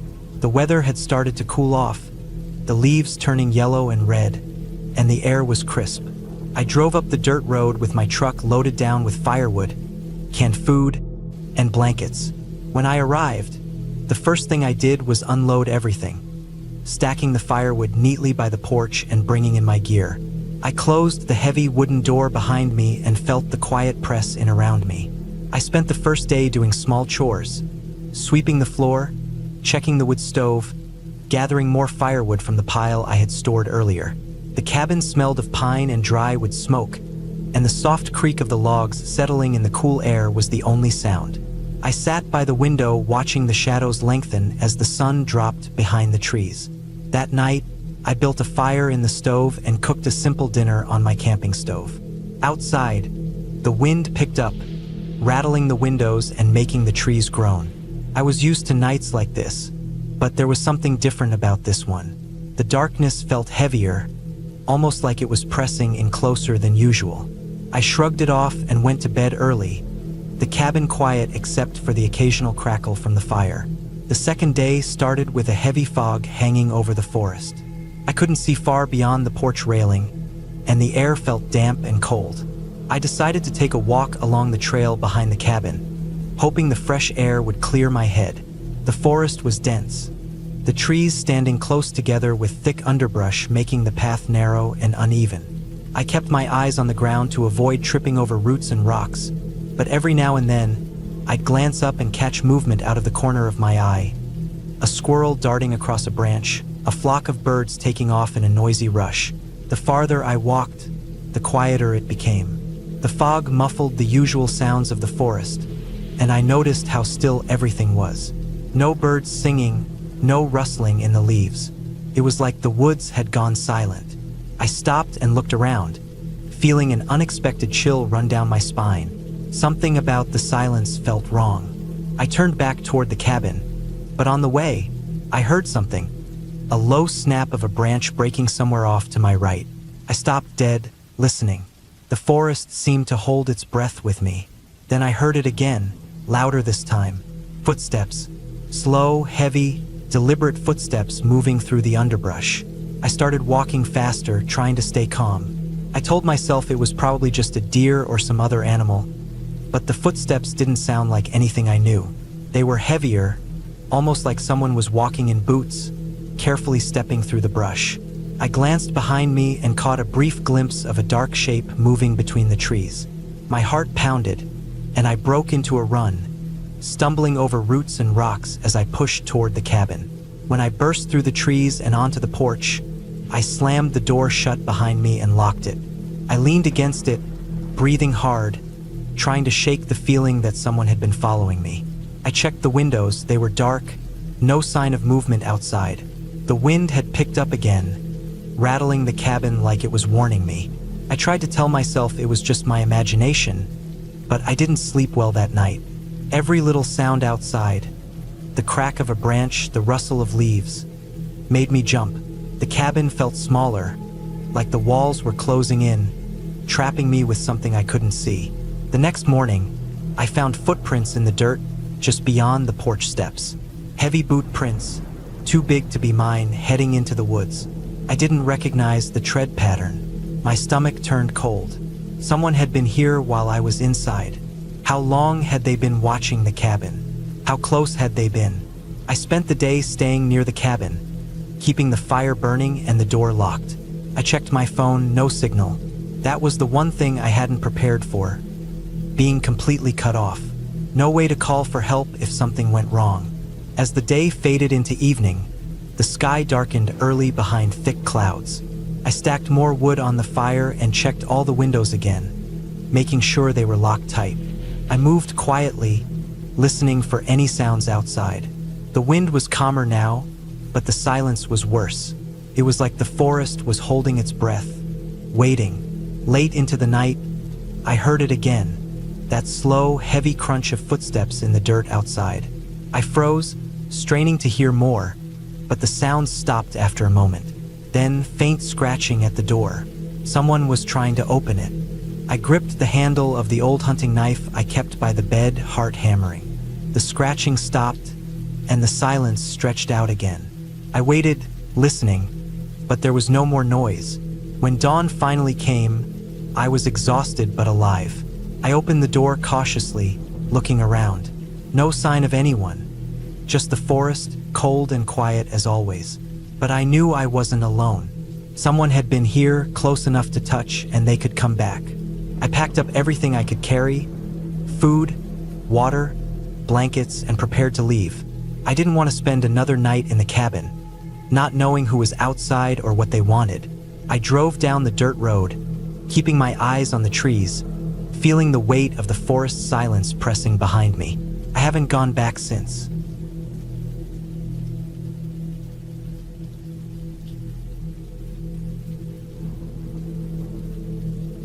It started on a late September afternoon. The air had that dry, crisp feeling that happens just before the trees start turning fully golden. I had arrived at the cabin just after noon, the sun warm but already dipping lower in the sky. The cabin sat on the edge of a dense forest, not far from a winding river that glinted silver in the light. The place was old, weathered by years of wind and rain. It smelled of pine, old wood, and a faint hint of smoke that lingered in the air from a fire long gone. The cabin was small, just enough room for a few people, with a stone chimney and a porch that sagged slightly on one side. I had been coming here every year for a few years now, alone mostly, to get away from everything. No internet, no phone signal, just the woods and me. This year was supposed to be the same. A quiet week to read and write and breathe fresh air. But this time something was off. When I first got there, I noticed how silent it was. Not the peaceful silence you hope for in the woods, but a heavy kind of silence. No birds, no rustle of leaves from small animals. Not even the wind seemed to move. The trees stood still like statues. I remember thinking that was strange, but shrugged it off. Inside the cabin, the floorboards creaked underfoot. The windows were dusty, and the air felt stale. I opened the windows wide, trying to let fresh air in, but the silence outside stayed the same. I made a fire in the fireplace and sat down with my notebook, planning to write, but my mind kept drifting to that eerie quiet. As the sun slipped behind the trees, the shadows lengthened, stretching like fingers across the porch. I heard a faint crack of a twig somewhere beyond the tree line. I froze, listening. The crack came again, louder this time. Something was moving out there. I tried to convince myself it was just a deer or some animal going about its business, but the sound didn't match. It was heavier, slower. The night came fast. I closed the windows and drew the curtains. I tried to focus on the fire, watching the flames dance, but my eyes kept darting to the dark edges of the room where the light didn't reach. The cabin felt colder than it should have. I pulled my jacket tighter around me. Then, out of the silence, came the sound of footsteps on the porch. Slow, deliberate, measured steps pacing back and forth. I didn't breathe. My heart pounded in my chest. The steps stopped right outside the door. I strained to hear, but nothing else came. I sat frozen, my mind racing. The door was locked, and I hadn't heard any knocking or voices, just those footsteps. After what felt like an eternity, the steps moved away, crunching through the fallen leaves and twigs, slowly fading into the night. I didn't sleep much that night. Every small noise, an animal moving in the bushes, the wind brushing the trees, made me jump. I kept the fire going and stayed close to the fireplace. The next day, I found footprints in the soft earth just outside the porch. They were big, larger than mine, with deep impressions that showed heavy boots. They stopped at the edge of the porch and then disappeared into the woods. I took a photo on my old phone, though I knew there was no signal here to send it anywhere. I told myself someone was nearby, maybe a hunter or a hiker passing through, but it felt too deliberate, like they had been watching the cabin for a while. Still, I tried to convince myself it was nothing. I spent the day gathering firewood and checking the cabin for anything out of place. That afternoon, while walking near the river, I found broken branches and flattened grass, signs of something large moving through the underbrush. The forest was still quiet except for the distant rush of water. I had a knife strapped to my belt, more out of habit than fear, but I gripped it tightly. The sun was setting again when I returned to the cabin. As I approached, I noticed the front door was slightly ajar, swinging slowly in the evening breeze. My heart sank. I was sure I had locked it. Inside, the cabin was the same, but the fire was out. Someone had been there after me. I searched the cabin carefully, checking every room, but found no one. Nothing was stolen. Nothing touched except for the firewood pile, which had been scattered around the porch like someone had been pacing and kicking at it. The feeling of being watched tightened around me like a noose. I didn't want to leave the cabin, but I didn't want to stay either. I spent a restless night, keeping a makeshift spear by the door and a flashlight in my hand. On the third day, I decided to explore deeper into the forest, hoping to clear my head. The trees grew thicker, and the ground was covered in damp leaves and moss. I kept track of my path carefully, marking trees with small scratches on the bark. As I moved farther from the cabin, I started noticing odd things. Piles of rocks stacked carefully, tree branches broken at strange angles, and patches of disturbed earth that looked fresh. The forest, which had been silent before, now seemed to hold its breath. No birds, no animals, nothing but my footsteps. At one point, I found a small clearing. In the middle stood a circle of stones, about 5 feet across, with pieces of bark and dried leaves inside. It looked like some kind of primitive campfire spot, but no ashes or burned wood, just a cold, empty ring. I shivered, suddenly aware of how exposed I was. I didn't like the way the light flickered between the trees, how every shadow seemed to stretch toward me. I turned back, eager to return to the cabin before dark. The walk back was slower. I kept hearing noises behind me. Twigs snapping, leaves rustling, always just out of sight. I tried to keep calm, telling myself it was the wind or small animals. But when I stopped, the noises stopped. When I started walking again, they returned. By the time I reached the cabin, night had fallen. I double-locked the doors and windows and built the biggest fire I could manage. I sat close to the flames, watching the darkness press against the windows like a living thing. At some point during the night, I heard a low growl outside, not like a dog or a wolf, but something deeper, more guttural. I grabbed the knife and flashlight and stepped outside the cabin, scanning the trees. The light caught the glint of eyes watching from the shadows. I held my breath. Then the eyes disappeared. I stayed outside longer than I should have, shining the flashlight into the woods and shouting into the night, hoping to scare whatever it was away. But when I went back inside, the feeling of safety was gone. The next morning, I found fresh claw marks on the wooden doorframe, long, deep scratches, as if something big had tried to get inside. I sat on the porch, staring at them, the cold morning air biting at my skin. I knew I wasn't alone here. I thought about packing up and leaving, but my car was parked a few miles down the dirt road, and the forest was thick and rough to hike through. Besides, the nearest town was hours away, and I was alone. That day, I kept the fire burning constantly, no matter how hot it got. I barricaded the door with a fallen tree branch and stacked heavy rocks by the windowsills. Every sound made me jump. I barely ate or drank, too afraid to let my guard down. As night came again, the growls returned, louder this time, circling the cabin. I could hear heavy footsteps pacing around outside. Something was moving just beyond the light of the fire, watching. Hours passed with no break. At one point, I thought I saw a large shadow slip behind the trees, disappearing before I could get a clear look. The flashlight battery was running low, and the fire was dying down. I was exhausted, but I couldn't sleep. Then, something new, scraping sounds along the cabin walls, like claws dragging slowly.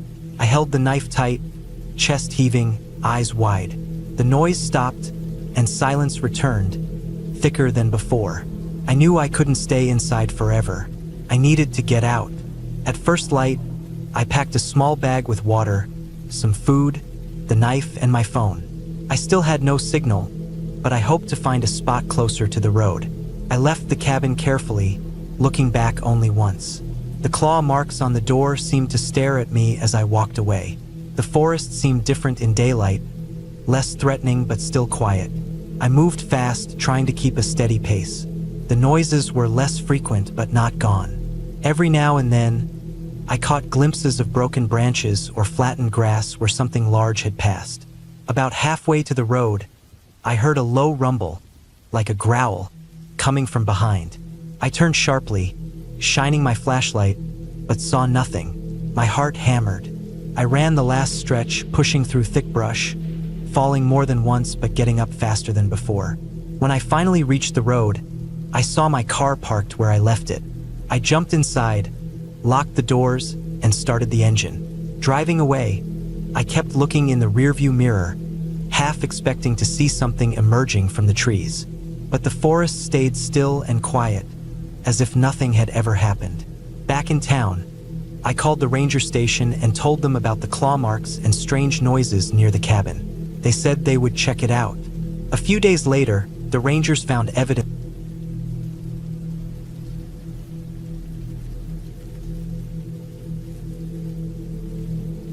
I own a small cabin deep in the woods, not far from the nearest small town, but far enough that you feel isolated the moment you turn off the main road. The cabin is old but sturdy, made of thick logs and rough-hewn beams. It sits at the edge of a clearing surrounded by tall pines that sway and creak when the wind blows. The kind of place where your phone barely gets a signal and you don't see another person for miles. I like it that way. The cabin has been in my family for years, handed down from my grandfather. I've spent countless weekends there, fixing things up bit by bit, learning to live with the sounds and rhythms of the forest. The smell of pine needles, damp earth, and wood smoke always greets me when I arrive. The fireplace inside is big and made of stone, with a thick iron grate and old blackened tools hanging nearby. The floors creak just a little when you walk on them, and the windows rattle faintly in strong wind. Nothing fancy, but it's mine. This particular weekend, I decided to spend some time there alone, to get away from the noise of work and city life. I packed up a small bag, filled the cooler with food, grabbed some firewood, and headed out Friday afternoon. The drive was long but peaceful, with the sun low in the sky casting golden light through the trees. When I pulled up, the cabin looked exactly how I remembered. Quiet, weathered, and inviting. I unlocked the heavy wooden door, which always creaks on its hinges no matter how much oil I put on them. Inside, the cabin smelled faintly of wood smoke from the last time I was there, mixed with the cold dampness that settles in when it hasn't been heated for a while. I dropped my bag by the door and went straight to the fireplace to start a fire. I found some dry kindling in the box by the hearth and set it alight with matches. The fire quickly caught, glowing orange and warming the room with a soft crackling sound. After the fire was going, I made my way around the cabin, checking the windows and doors. Everything was as it should be, no signs of animals or anyone else. That's the thing about being out here. You learn to notice little details, like broken twigs on the porch or unusual footprints in the mud, because they tell you what's been happening while you were gone. Tonight, nothing seemed out of place. I made dinner, simple stuff I'd brought with me, then settled into a worn leather chair with a book. The cabin was quiet except for the fire and the occasional groan of the wooden walls settling. Outside, the wind whispered through the trees, and distant sounds of birds settling down for the night floated in. The forest felt alive in its own way, but it was a calm kind of alive. As darkness fully set in, the cabin felt smaller, the shadows lengthening and twisting along the walls. I kept the fire burning brightly, though the night air was cold enough to make it necessary. After a while, I put the book down and listened. Outside, something moved, just a faint rustle, a crack of a branch. Could have been a deer or some other animal moving through the underbrush. Nothing to worry about. I told myself that.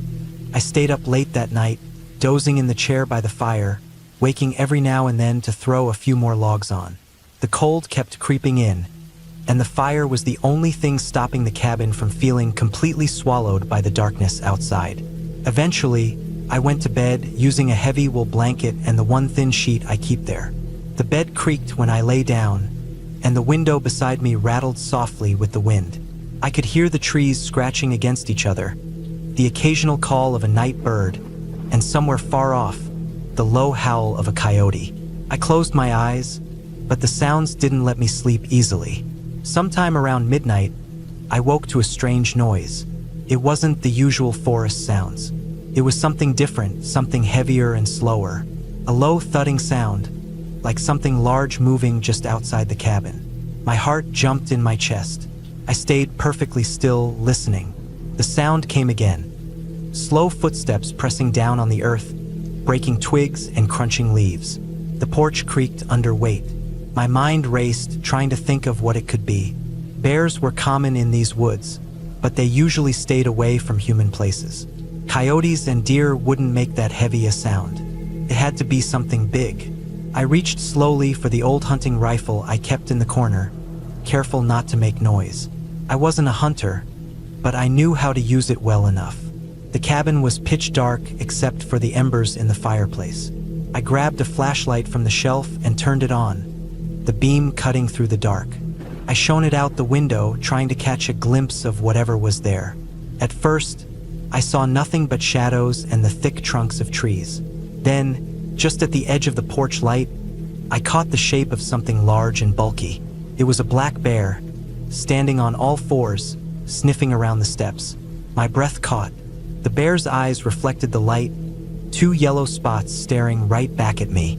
It wasn't aggressive yet, but it was curious. Bears around here had learned that cabins sometimes meant food, and they could be bold.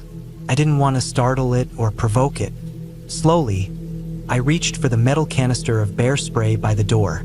I didn't want to use the rifle unless I had to. The bear took a few slow steps toward the door, nose twitching in the air. I grabbed a heavy stick from near the fire and started banging it loudly against the walls and floorboards inside the cabin, hoping the noise would scare it off. The bear paused, looking directly at me, then turned and lumbered away into the trees with a loud grunt. I waited a few minutes, listening, but the heavy footsteps faded into the distance. My heart was still pounding when I sat back down in the chair, gripping the bear spray tightly. I made sure the doors and windows were locked and then sat quietly for a while, listening to the forest. The rest of the night was restless. I didn't fully fall asleep again. Every small noise made me tense, wondering if the bear might come back or if something else was out there. When dawn finally crept through the windows, washing the cabin in pale light, I felt a wave of relief wash over me. The morning was cold but clear. I went outside to check the porch and the area around the cabin. The bear had left marks. Deep scratches on the wood, claw marks on the porch railing, broken branches and disturbed leaves near the door. It was a clear reminder that the forest was wild, and my cabin was just a small patch of safety within it. I spent the day doing chores, stacking firewood, cleaning the fireplace, checking traps set earlier for small game. The forest seemed peaceful under the morning sun, birds singing and squirrels darting through the trees. But I kept glancing over my shoulder, aware that the bear or something else could be watching. That afternoon, as I was gathering water from the nearby stream, I noticed fresh tracks in the mud. They weren't bear prints this time, smaller and more cautious, but definitely human. I froze. There are always hunters and hikers in these woods, but I hadn't seen anyone else since I arrived. The footprints were old enough to be from earlier that day, but fresh enough to be worrying. They led toward the cabin, stopping a few feet short of the clearing. I scanned the trees, searching for signs of someone hidden or watching. There was nothing, just the quiet forest. I debated what to do. I could leave right then and there, but I wanted this weekend away. Still, the thought of someone possibly lurking nearby made the hairs on the back of my neck stand up. That night, I slept with the rifle by the bed, and the door locked with 2 separate bolts. I kept the bear spray within arm's reach. Around midnight, I heard noises again. This time, footsteps. Not heavy like the bear's, but light, soft, careful. I sat up and grabbed the flashlight, shining it out the window. Nothing visible except shadows moving in the underbrush. The steps came closer, stopping near the edge of the clearing. I could hear breathing now, uneven and shallow. Fear washed over me, but I stayed calm. I knew the forest could be dangerous, but it was also my refuge. I grabbed my phone, useless for calling, but maybe I could snap pictures or light the screen to scare whoever was out there. Suddenly, a figure darted across the clearing and disappeared behind the trees. I chased the movement with the flashlight beam but lost sight quickly. I grabbed my coat and boots and went outside quietly, moving toward where I last saw the figure. The forest was dense and dark, and I could hear the crunch of leaves under my own feet, mixing with distant bird calls and the whistle of the wind. I called out softly, but no reply came. It was as if whoever was there had vanished. I checked around the cabin and behind trees but found no one. It was unnerving. The feeling of being watched lingered all night. I didn't sleep well again. The next morning, I found something I hadn't expected. Near the back of the cabin, tucked under a fallen log, was a small pile of belongings. An empty water bottle, a worn jacket, and a folded map of the area. Someone had been close enough to hide their things nearby. I gathered the items and took them to the edge of the clearing, thinking maybe to leave a note or call the ranger station. But my phone had no service, and I didn't want to leave without figuring out what was going on. Over the next 2 days, I stayed alert, hearing occasional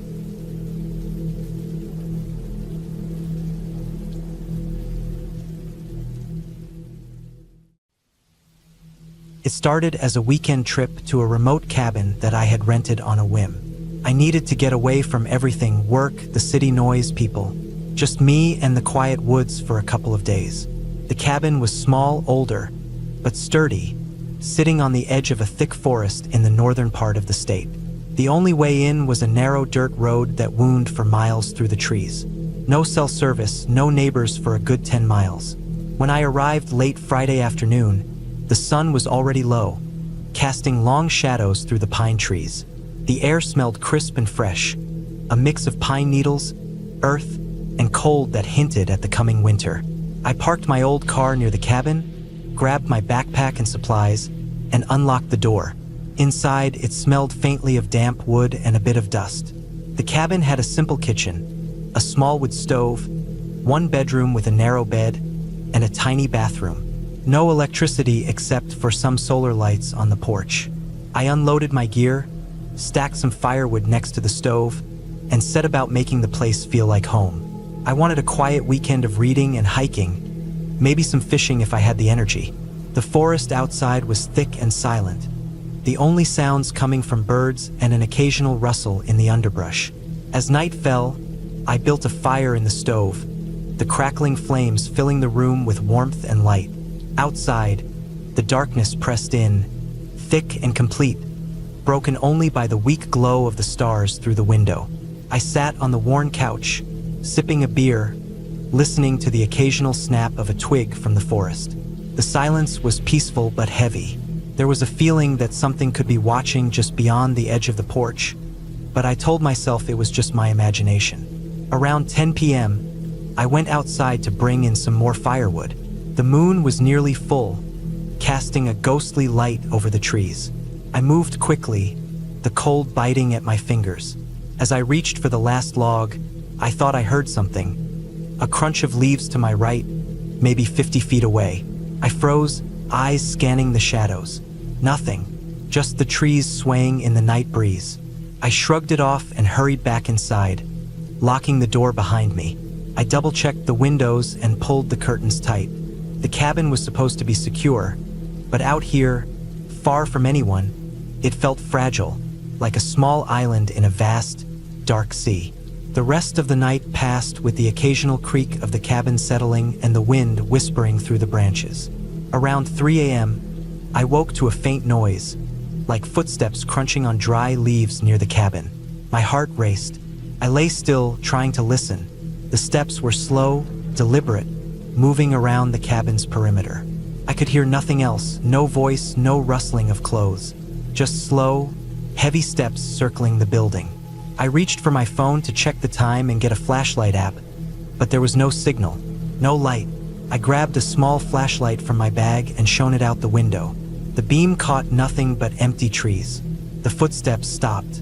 I sat frozen for what felt like an hour, heart pounding, clutching the flashlight like a lifeline. When dawn finally came, the forest looked calm and harmless again. I forced myself outside, the cold morning air clearing my head. I walked around the cabin, looking for footprints or signs that someone had been there. There were faint prints in the soft dirt, big boots, circling the cabin like the footsteps I had heard. No tire tracks, no signs of a vehicle. Whoever had been there had come on foot, moving carefully through the woods. I felt vulnerable but also curious. Was it a hunter, someone lost, or something worse? I wanted to leave, but I had already planned this trip, and leaving now would mean driving 10 miles back down the dark dirt road by myself. I needed to stay alert. The rest of the day passed uneventfully.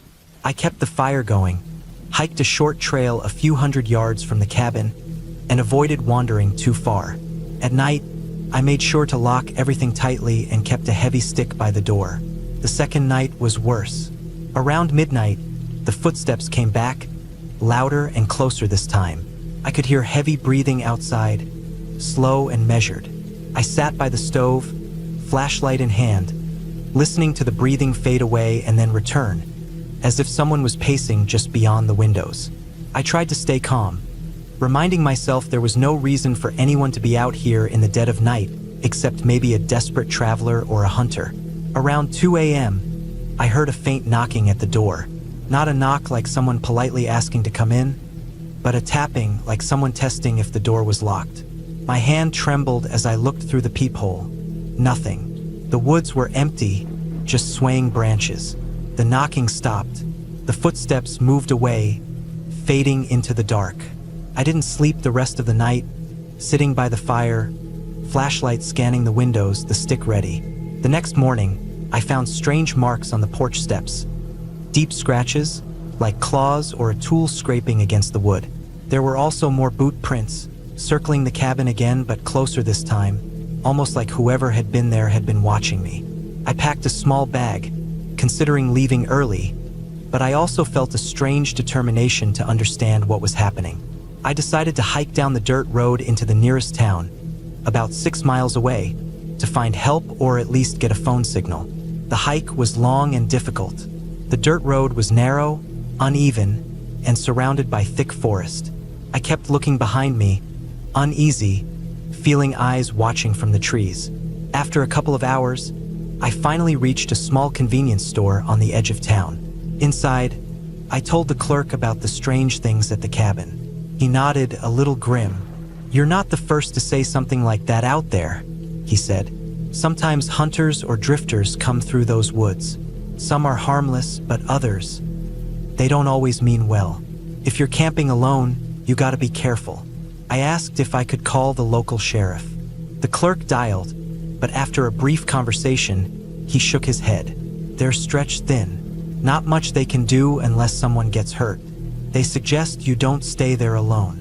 I thought about it and decided to drive back to the cabin with a friend who lived in town. I didn't want to be alone anymore. That night, we stayed up late, watching the woods from the porch. Around midnight, the footsteps returned, this time slower, more cautious.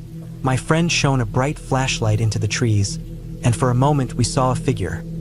A man, tall, wearing dark clothes, standing just beyond the tree line. He didn't move or speak, just stood there watching. We called the sheriff, who sent a deputy out. The man disappeared before the deputy arrived. No one found anything. After that, we packed up and left the cabin for good. The feeling of being watched, the footsteps circling the cabin, the scratches, it was too much. What if next time whoever was out there wasn't just watching, but meant harm? I never went back. The cabin rental was canceled, and I told the owner I wouldn't be returning. Sometimes the wilderness isn't just quiet and peaceful. Sometimes it hides something darker, the kind of human danger that no amount of lock or fire can keep away. The experience stayed with me long after I left those woods. I realized that being alone in the wilderness meant more than facing nature's elements. It meant facing your own vulnerability to other people who might be lurking unseen, watching, waiting. Now, whenever I hear a noise in the dark or see a shadow in the corner of my eye, I remember that cabin. And I remember how the real fear isn't ghosts or monsters. It's knowing that in the wild, the scariest thing might just be another human.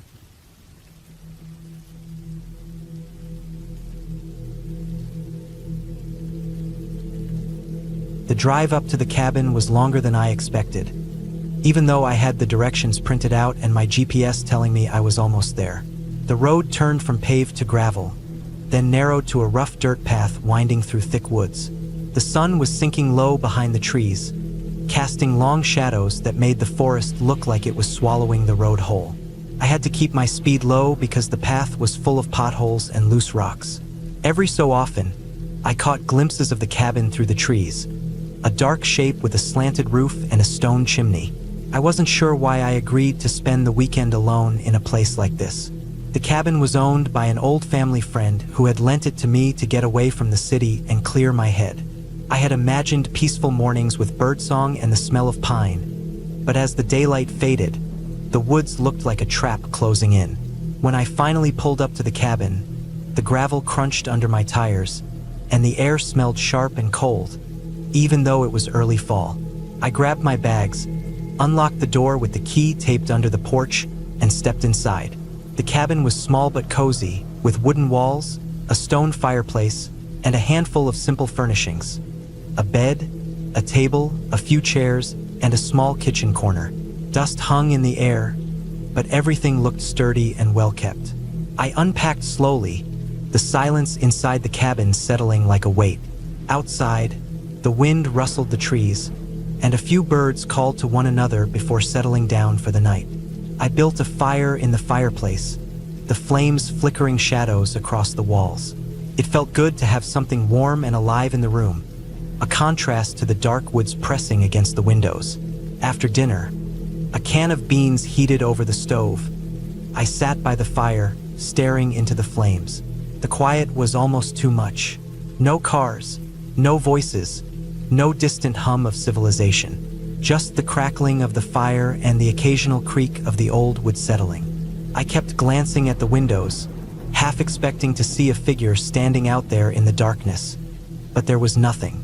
I tried to read a book, but my eyes kept wandering to the window. The forest looked so black, so deep.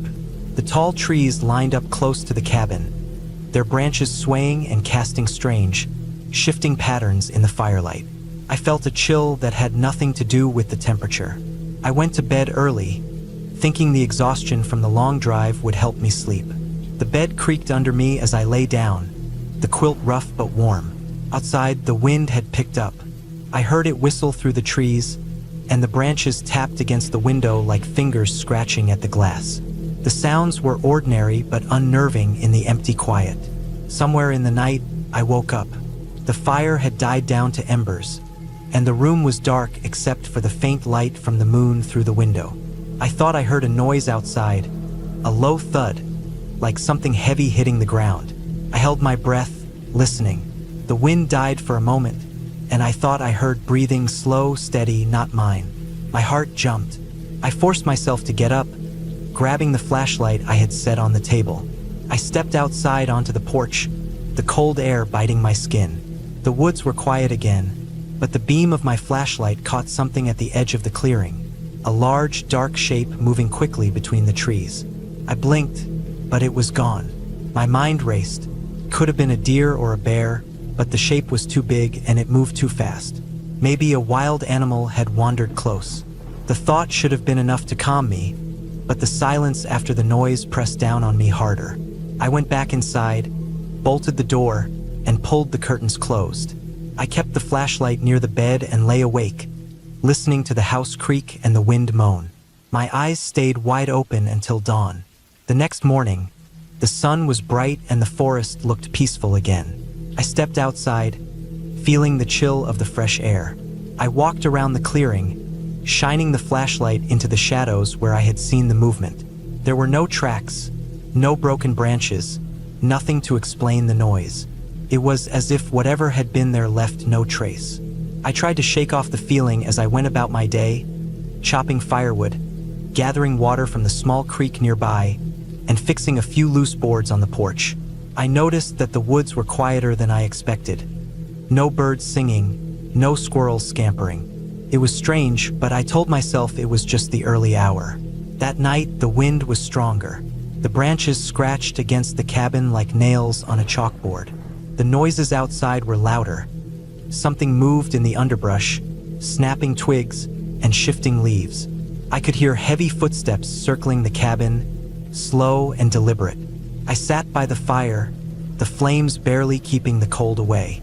Every now and then, I heard the footsteps stop, and the silence that followed was worse than the noise.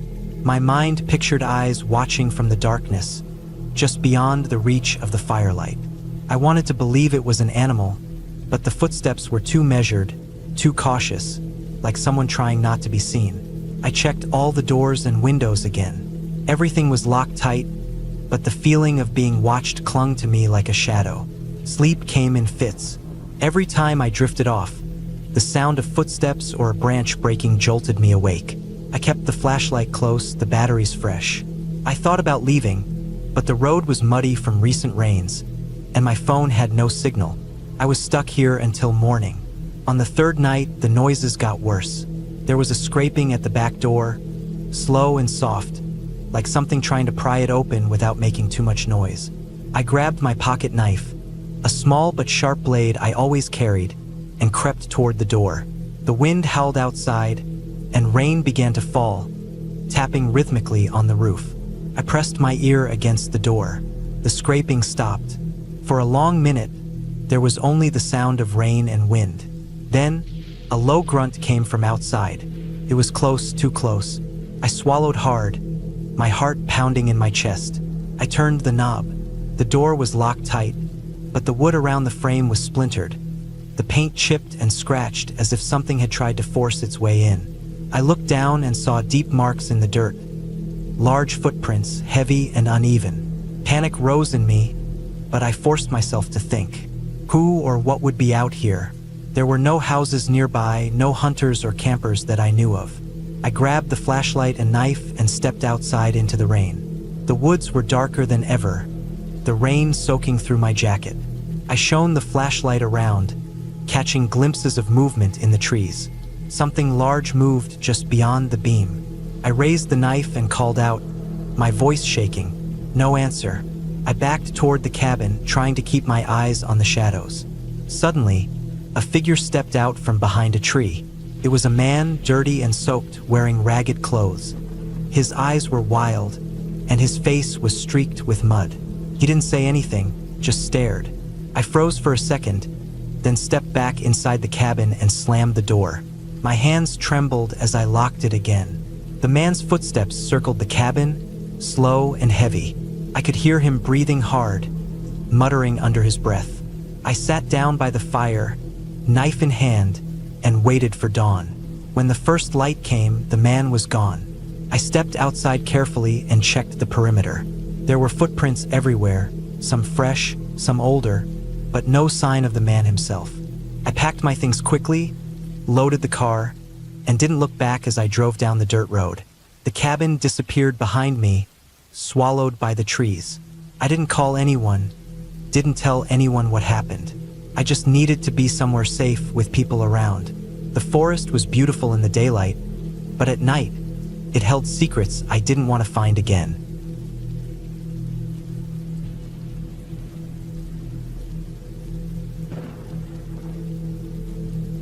I had been looking forward to this trip for months. After a long stretch of work that left me drained and restless, the idea of a quiet weekend alone in a cabin deep in the woods sounded like the perfect way to reset. I had found the cabin online, an old but sturdy place tucked away in a remote part of the forest, miles from the nearest town. No cell service, no neighbors, just silence and trees as far as the eye could see. Exactly what I needed. I packed my car the night before, double-checking my list. Food, water, a flashlight with extra batteries, a first aid kit, my camping stove, and a small supply of firewood I'd picked up on the way. I wanted to keep it simple, no gadgets, no distractions, just nature and me. The drive there was peaceful, winding through narrow roads lined with towering pines and oaks, the late afternoon sun casting long shadows across the pavement. By the time I reached the dirt driveway leading up to the cabin, the sun was already dipping behind the hills. The gravel crunched under my tires as I pulled up beside the weathered wooden structure. It looked exactly as the pictures had shown. A one-story cabin with a small porch, a stone chimney, and windows darkened by age and dirt. It had that familiar smell of old wood and pine needles, mixed with the faint scent of smoke from the chimney. The door was unlocked, just as the owner had promised. I stepped inside and took a deep breath. The air was cool and smelled faintly of damp wood and dust. The cabin was small but cozy, with a rough-hewn wooden table, a couple of chairs, and a stone fireplace that looked like it hadn't been used in a while. The floor creaked underfoot, and the walls were lined with faded wallpaper that peeled at the edges. I set down my bags and went straight to the fireplace, laying out some of the firewood and lighting a small fire. The flames crackled and threw warm, flickering light across the room. Felt good to be here, away from everything. After unpacking, I opened a window to let in fresh air and listen to the sounds outside. the gentle rustling of leaves, distant bird calls, and the occasional snap of a twig under some unseen animal's foot. Night was falling fast now, and soon the cabin was bathed in darkness, save for the firelight and the thin glow of my flashlight. I ate a simple dinner of canned beans and crackers, savoring the silence. When the fire died down, I wrapped myself in a thick blanket and settled into a wooden chair facing the window. The night was clear and cold, the stars bright and sharp against the black sky. I could see the outline of trees swaying softly in the breeze. I was just about to turn in when I heard it, the first sound that didn't belong. At first, I thought it was the wind, but then it came again, clearer this time. A low, heavy thud, like something large hitting the ground just beyond the clearing around the cabin. I froze, listening hard. Another thud followed, slower, deliberate, then silence. My heart started to pick up. I told myself it was probably just a deer or some other animal. After all, this was the woods. But the sound was different from any animal I'd ever heard. It was heavier, almost like something dragging itself through the underbrush. I grabbed my flashlight and stepped outside onto the porch, the cold night air hitting my face. The forest loomed all around me, dark and vast. I shone the beam into the trees but saw nothing. The only movement was the occasional flicker of shadows from the wind blowing the branches. I scanned the area slowly, trying to calm my nerves. Then I noticed tracks in the soft dirt just beyond the porch steps. They were large, much bigger than any deer or dog. The prints were deep with long, clawed toes. My stomach tightened. They weren't fresh but recent enough to have me on edge. I stepped back inside and locked the door behind me. I checked all the windows and made sure the fire was still burning in the hearth. I sat down, trying to shake off the feeling that I wasn't alone. I kept my flashlight close and listened to the night. Hours passed with only the occasional sound of animals moving far off in the woods. The fire dwindled to glowing embers, and the temperature dropped. I wrapped myself tighter in the blanket and tried to sleep, but sleep didn't come easily. Around midnight, I was jolted awake by a sudden loud crack, like a heavy branch snapping near the cabin. My heart raced as I grabbed the flashlight.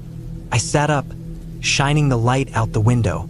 For a moment, I thought I saw movement, something large stepping just beyond the edge of the clearing, backlit by the moonlight. I told myself it was my imagination, but the feeling of being watched grew stronger. I could hear a faint rustling now, closer than before, as if something was circling the cabin just out of sight. The hairs on my neck stood on end. I stayed as still as I could, listening. Then came the sound of heavy breathing. It was low and ragged, almost human, but distorted and uneven. It seemed to move with the rustling, coming closer, then fading away. I swallowed hard, my hands trembling slightly. I debated leaving the cabin, but it was pitch black outside and the woods felt endless. I didn't know where I would go or if I could outrun whatever was out there. Instead, I reached for my pocket knife and sat back against the wall, trying to make myself as small and quiet as possible. The breathing stopped for a while, replaced by silence so complete it was almost unbearable. Then, suddenly, something slammed against the cabin wall, a solid thud that made the whole structure vibrate. I jumped up, flashlight shining wildly, but I saw nothing. The fire had died completely, and the room was dark except for the pale beam of the light. The pounding came again, louder this time, and more frantic. My mind raced through every possible explanation, but none felt right. This was no animal. Whatever it was, it knew I was inside. I took a deep breath and reminded myself to stay calm. The cabin was my shelter. I locked the door again and pushed a heavy chair against it for good measure. I moved to the window, peering out carefully. The moonlight barely penetrated the dense forest, and the clearing was empty. Nothing but trees and shadows. Minutes dragged on. Then, just as suddenly as it had started, the noise stopped. The breathing was gone. The pounding ceased, and the silence returned, deeper than before. I sat down slowly, exhaustion washing over me. I thought about staying until dawn, but sleep was impossible. Instead, I spent the rest of the night sitting by the fireplace, now relit with trembling hands. I kept my knife and flashlight close, eyes darting to every sound. As morning approached, the first light crept through the grimy windows. I stepped outside cautiously, my senses on high alert. The forest was calm, the air fresh and cool, with birds beginning their songs. I followed the large tracks again, leading away from the cabin and deeper into the woods. They stopped abruptly near a fallen tree, and I could see scraps of fur caught on the bark. Whatever had been here was big, strong, and dangerous. I didn't want to imagine what kind of animal or creature could make that kind of noise or behave like that. I packed up quickly, unwilling to spend another night in that place. The drive back was tense, every rustle in the trees making me jump. When I finally got to the main road, cell service returned, and I called the cabin owner to tell them what happened. They weren't surprised. They explained that sometimes large bears or even wild boars roam near the cabin, especially at night, and that the area had recently seen increased wildlife activity. They told me it was best not to stay alone, especially not at night. I promised myself I would never go back there alone. The woods were beautiful and peaceful, but they held dangers I hadn't expected. Reminders that nature doesn't care about comfort or safety.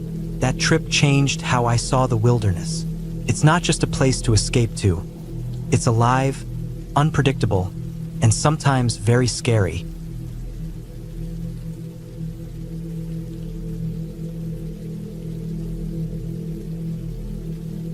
I've owned this cabin for a few years now.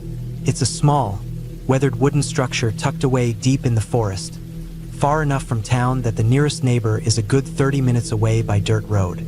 The kind of place where the only sounds at night are the wind through the trees, the occasional crack of a branch, or the distant howl of a coyote. It's exactly why I bought it, to get away from everything. No city noise, no people, just quiet and solitude. The cabin itself isn't fancy.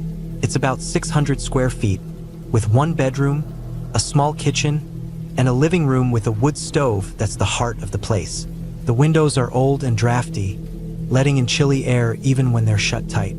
Outside, the porch creaks when you step on it, and the old wooden steps leading down to the forest floor sometimes wobble if you don't watch your step. The roof has a few shingles missing, and the gutters are rusted, but I keep it functional.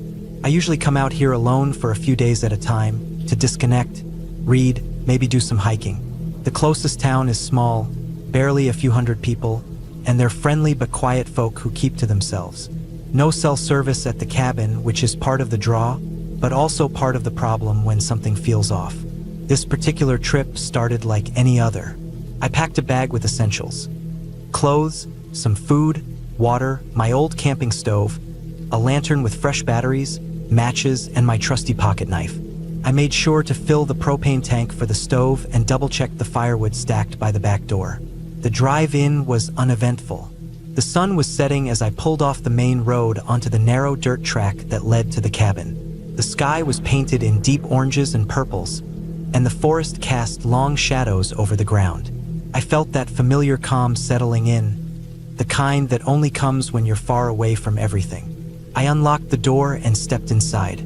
The cabin smelled like wood smoke and pine, a little musty from being closed up for a while. I set down my bag, lit the stove, and started unpacking. Outside, the first stars were beginning to twinkle. After a quick meal of canned beans heated on the stove, I sat by the window, watching the darkness settle over the trees. The wind picked up, rustling the leaves and bending the branches. I liked nights like this, when the forest seemed alive in its own quiet way. As I moved to turn off the lights and get ready for bed, I noticed the old floorboard near the front door was loose. It had been like that before, but tonight it felt more prominent, like it was begging for attention. I knelt down and pressed it flat. The creak beneath my hand sounded louder in the silence. I shrugged it off and headed to the bedroom. The mattress was thin but comfortable enough, and the quilt was heavy and warm. I lay down, pulling the blanket up to my chin. The forest outside was darker now, the only light coming from the moon hanging low in the sky. It was a thin crescent, casting just enough glow to outline the trees in silver. I listened to the night, the wind, the far-off call of an owl, the crack of a twig somewhere in the distance. Nothing unusual, just the sounds I expected. But then I heard something else. A soft, rhythmic thumping from outside. Not the wind, not an animal I recognized. It was slow and deliberate, like footsteps. Heavy, slow footsteps walking just outside the cabin, pacing back and forth. I froze, heart hammering. I waited for the sound to come again. It did. The footsteps moved along the side of the cabin, then paused, then shifted to the front steps. My mind raced. Was it an animal? A bear or a big dog? But the steps were too steady, too methodical. Not a random animal. I reached for the pocket knife on the bedside table, gripping it tightly. The thumping stopped. Silence filled the cabin. I strained my ears, waiting, but nothing moved. I tried to tell myself it was just my imagination, or maybe the wind knocking a branch against the porch. Minutes passed. Then the window rattled. A sharp, rattling shake like someone tapping on the glass with their fingers. I sat upright, heart pounding like a drum. My breath came fast and shallow. I looked toward the window, the glass shimmering in the moonlight. No shadow, no figure, just the trees beyond, swaying in the breeze. I blinked and the rattling stopped. I stayed awake the rest of the night, the knife clutched tight in my hand, eyes darting around every creak and groan the cabin made. Morning came slowly. The sky was pale gray, clouds heavy with rain. I stayed inside, brewing coffee on the stove and staring out the window. When I finally stepped outside, the forest was still and wet from a light mist. The porch steps showed no footprints. Nothing disturbed the dirt around the cabin. Still, that night lingered in my mind like a shadow. The next day, I decided to check the perimeter. I walked slowly around the cabin, eyes sharp for anything unusual. That's when I saw it. Near the back of the cabin, pressed into the mud, were footprints. Large, heavy boots. Not the neat, soft tracks of an animal, but human shoe prints. The prints were fresh, the mud still moist and disturbed. I followed the trail, which led deeper into the trees. My stomach turned. Whoever had been outside the cabin was close, maybe watching. The prints ended abruptly near a thicket of brambles. No sign of a path forward. I went back inside and locked the doors and windows again, checking the latches twice. That night was worse. I heard whispers, faint and far away, like voices carried on the wind. I strained to listen but couldn't make out words. The footsteps returned, louder this time, pacing around the cabin's edge. Then soft scraping noises on the porch. I didn't dare open the door or look outside. Instead, I sat by the stove, my knife on the table, heart racing. I wondered how long whoever it was had been out here, watching me. The nights dragged on like that, the sense of being watched never fading. One evening, I heard something I wasn't expecting. A sharp crack from the woods, like a branch snapping underfoot, followed by a low grunt. I grabbed a flashlight and went outside, shining the beam into the trees. Nothing but shadows, but the feeling that something was out there, close, didn't leave me. I realized I had to do something. I packed a small bag, taking only the essentials. Some food, water, my knife, and the flashlight. I planned to leave first thing in the morning. But that night, the knocking began. Slow and steady, 3 knocks on the front door. Then silence. I didn't answer. The knocking came again, louder, more urgent. I stayed quiet, heart pounding. Minutes passed. Then the knocking stopped. Dawn finally broke. I stepped outside cautiously. The porch was empty. No footprints. No sign of anyone. But on the door was a note, pinned by a small nail. I didn't touch it at first. I finally unfolded the paper, my hands trembling. Said simply, "Not alone." The message chilled me deeper than anything else. I knew then I had to get out. I didn't sleep. I packed the rest of my things and left the cabin, locking the door behind me. The dirt road seemed longer than ever as I drove away. I never returned.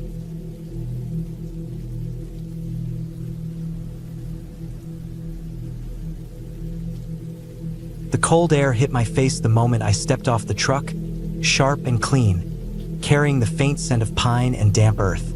It was early October, and the forest around the cabin was already turning, leaves mixed in colors of orange, yellow, and a few stubborn greens still clinging to the branches. The sun was just dipping behind the hills, casting long shadows between the trees. I had been looking forward to this weekend alone for weeks. A chance to get away from the noise of the city, from people and phones and endless distractions. Just me, a few supplies, and a small cabin tucked deep in the woods where I could breathe easy. The cabin wasn't fancy. Built decades ago, probably by someone who wanted a quiet place to fish and hunt. It had a simple wooden porch with a couple of rickety chairs, a small kitchen, a rough wooden table, and a fireplace that looked like it hadn't seen a fire in a while. The windows were thick with dust and spider webs, the kind you don't notice until you get close. But that was part of its charm to me. I liked the roughness of it, the way the wood smelled, the way the floorboards creaked underfoot. It felt like a place that had stories to tell if only walls could talk. After unloading the truck, I grabbed my backpack and took a slow walk around the cabin. The trees pressed in close, tall and dense. The wind made them sway, their branches scratching and whispering against each other. I noticed the ground was damp, patches of moss growing between the fallen leaves, small mushrooms pushing up from the dirt. Far off in the distance, I could hear the faint rush of a river. The forest was alive with subtle sounds. The chirp of a lone bird, the rustle of squirrels chasing each other, the occasional crack of a twig somewhere deep in the shadows. All of it was familiar but also a little unsettling, like the forest was watching me just as I was watching it. The sun disappeared completely, and darkness slid in fast. I went inside and lit a fire in the fireplace, the flames crackling and dancing as I stacked the wood carefully. The warm glow pushed the shadows back just enough to make the cabin feel safe. I unpacked some food, a few cans of beans, bread, some jerky, and made myself a simple dinner on the small stove. Outside, the wind picked up, rattling the window panes and shaking the porch boards. I closed the curtains, feeling the temperature drop quickly as the night deepened. Sitting by the fire, I pulled out a notebook and started writing. It was supposed to be a peaceful weekend to clear my head and maybe get some ideas down for a story I'd been meaning to write. But the silence was thick, almost heavy, the kind of quiet that presses on your ears until even the smallest noise feels too loud. A sharp snap from outside made me jump. I told myself it was just a branch breaking, maybe a deer moving through the underbrush, but the feeling of being watched was creeping in. I kept my eyes on the windows, straining to see into the blackness beyond the glass. Hours passed and I found it harder to focus. The fire was low, the room dim. I could hear the wind shifting, sometimes soft, sometimes fierce enough to make the whole cabin creak and groan. Somewhere in the woods, something was moving, slow, deliberate steps that didn't match any animal I knew. They came closer, then stopped, and I held my breath. My heart hammered in my chest, and my mind raced with possibilities. Maybe a lost hunter or a stray dog or worse. I reached for the small flashlight I kept by the door and clicked it on, pointing it out into the darkness. The beam cut a path through the night but revealed nothing. Just trees, shadows, and the thick brush. Still, the footsteps continued, slow and steady, circling the cabin. I didn't dare open the door, instead edging toward the window with the flashlight, trying to catch a glimpse of whatever was out there. Suddenly, the wind died down, and everything went silent. It was the kind of silence that made your ears ring. Then, without warning, a loud thump struck the porch steps. I stumbled back, my breath catching. The noise repeated, louder this time. Something heavy was moving on the porch. I grabbed a kitchen knife from the table, old but sharp, and moved toward the door, heart racing so loud it felt like it might burst out of my chest. My hands shook as I reached for the latch. Outside, I heard the faint sound of something dragging along the wood floor. Suddenly, the door shook violently, like something was pushing against it from outside. I yanked it shut and locked it quickly, my body pressed against the cold wood. The banging continued for a few moments, hard and relentless, then stopped as abruptly as it had started. My whole body was drenched in sweat despite the cold. The fire flickered weakly, casting strange shadows on the walls. I sat down, knife still in hand, trying to steady my breathing. The logical part of me told myself it was an animal, maybe a bear or a large dog, but there was something different about the way it moved, something that didn't quite feel like an animal. I tried to keep calm, telling myself that dawn would come soon, that the forest would be less threatening in daylight. But night was far from over. I kept the fire going and stared at the windows until the first hints of gray appeared in the sky. As light crept in, the sounds of the forest slowly returned. The chirping birds, the rustling leaves. I cautiously stepped outside and looked around. The porch was scratched up, some dirt and leaves scattered like something had been dragged there, but no footprints. The ground was soft from rain the night before, but I couldn't find any tracks that made sense. During the day, the forest seemed peaceful again. The sun warmed my face, and the air smelled fresh and alive. I spent the morning collecting firewood, trying to distract myself, but I kept looking over my shoulder, feeling uneasy. The woods were beautiful, but they held a silence that felt too deep, too watchful. I spent the next 2 days mostly inside, keeping the fire alive and avoiding the windows at night. On the last night, I packed most of my gear and kept the door locked tight. The forest was dark and quiet, but I no longer heard footsteps. Maybe whatever it was had left. Maybe it had just been the wind and my imagination. But I didn't want to find out. When the sun rose on the last morning, I loaded everything into the truck quickly and didn't look back as I drove away from the cabin. The forest behind me looked the same, silent, still waiting. But I knew I wouldn't be back soon. Some quiet places aren't meant to be disturbed.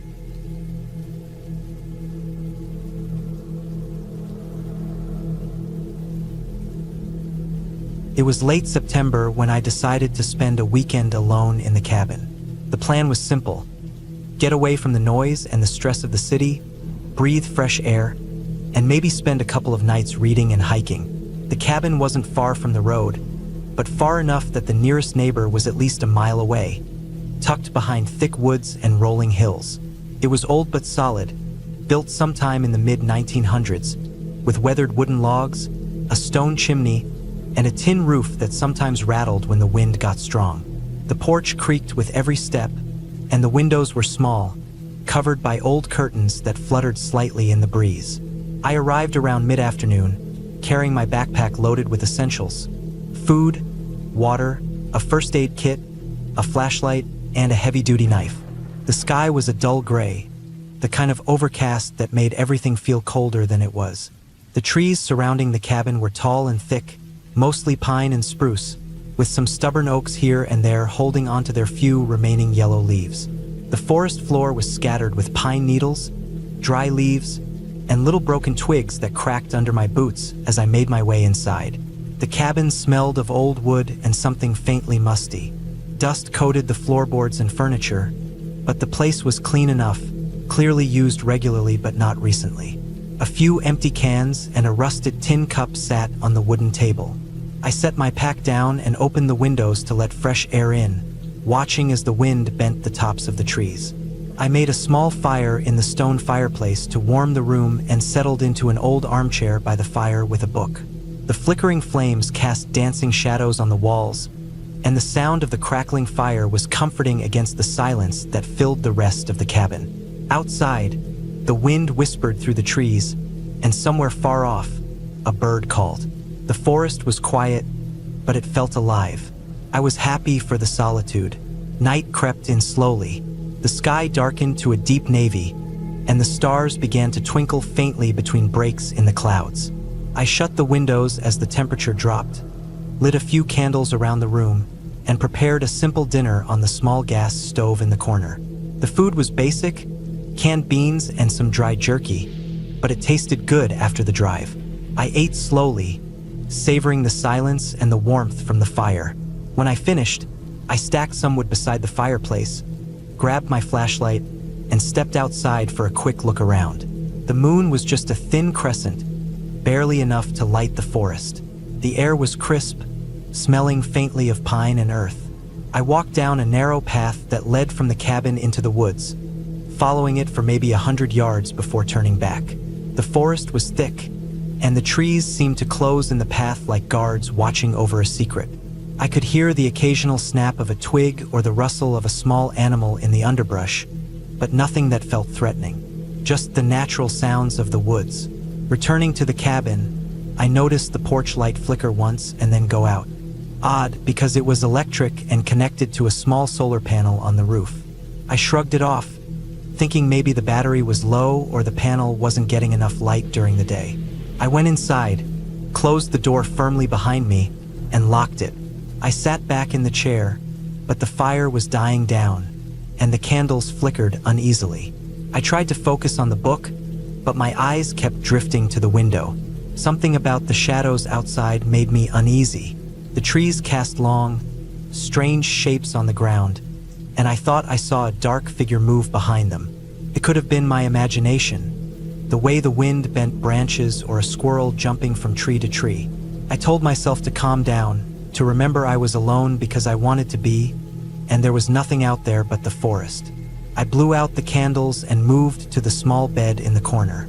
The mattress was thin and firm, covered with a faded blanket. I lay down, pulling the blanket over me, and the cold of the cabin seeped through the thin walls. The fire had gone out completely, leaving the room dark except for the faint moonlight filtering through the curtains. I reached for the flashlight on the bedside table and kept it close, just in case. Sleep was hard to come by. Every creak and groan of the cabin made me startle. The wind outside sounded louder now, pushing against the walls, making the old logs seem to breathe. I heard the faintest scraping noise, like nails against wood, from outside the window. My heart pounded. I told myself it was just a branch rubbing in the wind, but the sound came again, closer this time. Then silence. I forced my eyes closed, trying to block out the noise, but my mind wouldn't stop racing. After what felt like hours, I finally drifted off. I woke suddenly, drenched in sweat, to the sound of something heavy hitting the porch outside. Thud, thud, thud. The sound was slow, deliberate. My pulse jumped into my throat. I didn't move at first, just listening. The thudding stopped, but the silence felt thick and heavy, like the forest was holding its breath. I grabbed the flashlight and crept toward the window. Peeking through the curtains, I could see the porch in the weak moonlight. There was nothing there. No animal, no person. Just the empty porch and scattered leaves. I stayed up the rest of the night, sitting by the window with the flashlight on, listening to every sound. At times, I thought I saw movement, shadows flickering just beyond the tree line. But each time I looked, nothing was there. Morning came slowly. The sky was gray and overcast again. I didn't feel rested. My nerves were raw, like a wire stretched too tight. I decided to leave early. I packed quickly, stacking the firewood back and closing the windows tightly. As I turned to lock the door, I saw footprints in the damp earth just off the porch. They were large, heavy, and uneven, definitely not deer or any small animal. They led into the woods and stopped abruptly. A chill ran down my spine. I took a deep breath, locked the door, and hurried to my car parked near the road. The forest was silent except for the wind moving through the branches. Driving away, I glanced back once. The cabin stood alone, surrounded by trees that seemed to watch silently.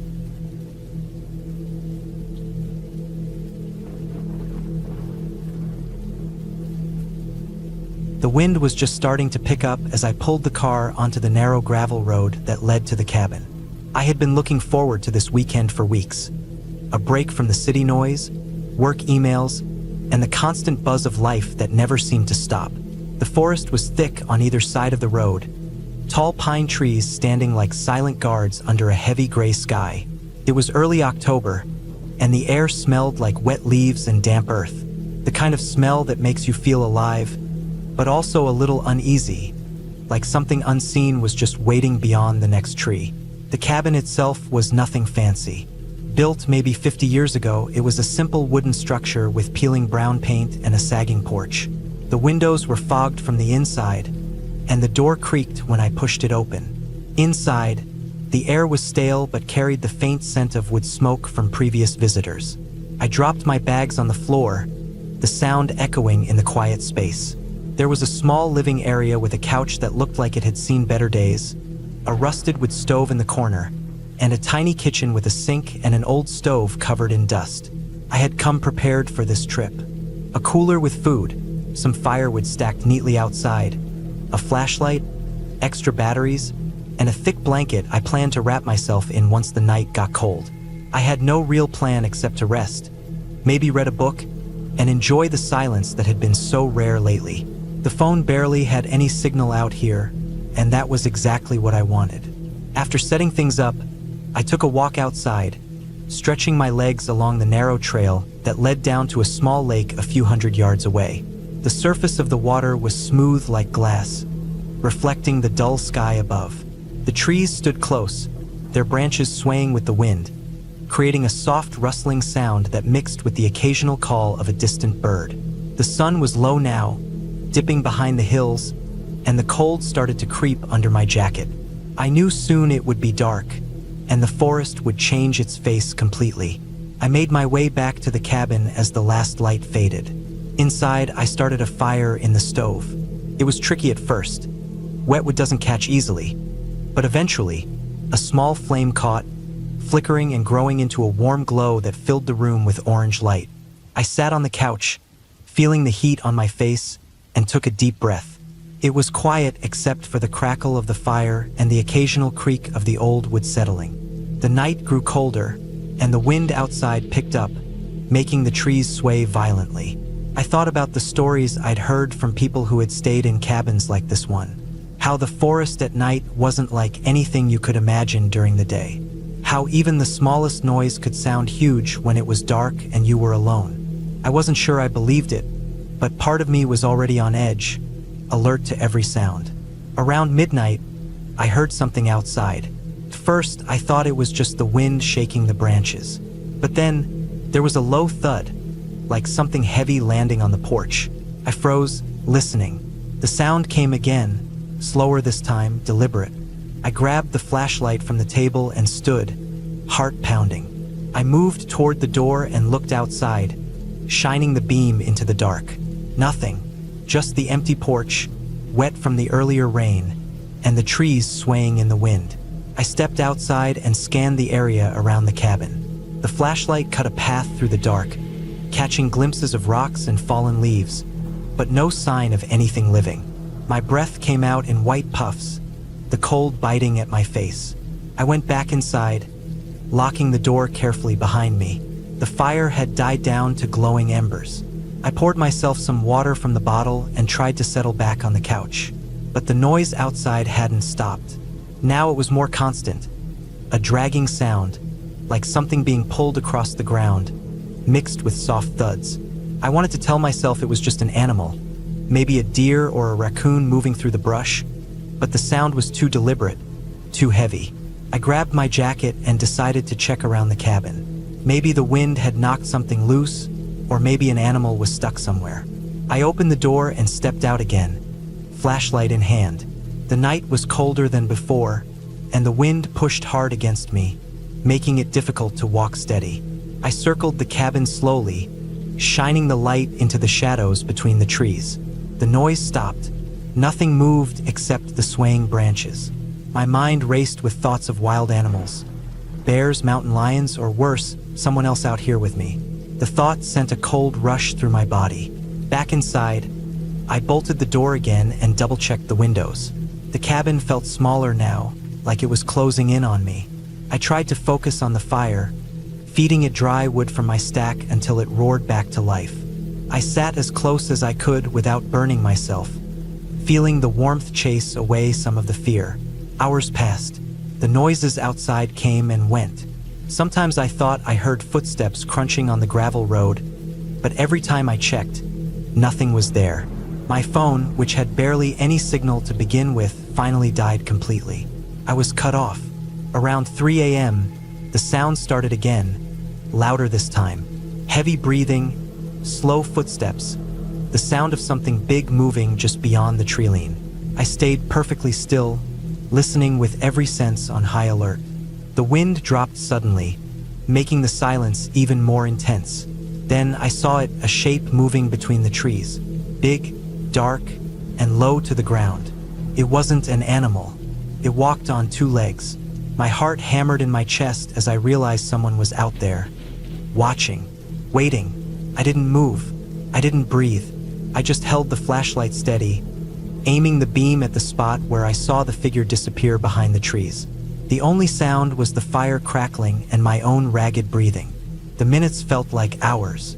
I kept the light on the trees, waiting. Eventually, the figure didn't come closer. Instead, I heard footsteps retreating, slowly fading into the distance. I waited for a long time after that, until the first light of dawn was breaking through the branches. When it was finally light, I gathered my courage and stepped outside. The porch was disturbed. There were muddy footprints on the steps and some broken branches nearby. I followed the trail of footprints leading away from the cabin into the forest, but they stopped after a few hundred feet. I walked back, heart still pounding but feeling a little safer now that the sun was up. The forest looked different in daylight, less menacing, more like the peaceful place I had hoped for. I packed my things quickly and left, the gravel crunching under my tires as I drove away. On the way back to civilization, I kept looking in my rearview mirror, half expecting to see that dark figure watching me from the trees. But there was nothing. I never went back to that cabin. The thought of what could have been out there, waiting in the dark, stayed with me for a long time after. The forest might be beautiful in the day, but at night, it holds its own kind of danger. And sometimes, the scariest thing isn't a ghost or a legend. It's the real, silent fear of being alone with something unknown just beyond the shadows.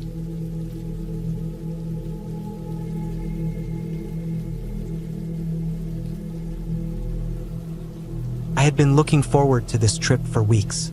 The idea of escaping the noise and distractions of the city, to spend a few days alone in the woods, was exactly what I needed. I packed my gear carefully. A small backpack with enough food and water for 3 days, a sleeping bag, some extra clothes, a small first aid kit, and a basic camping stove.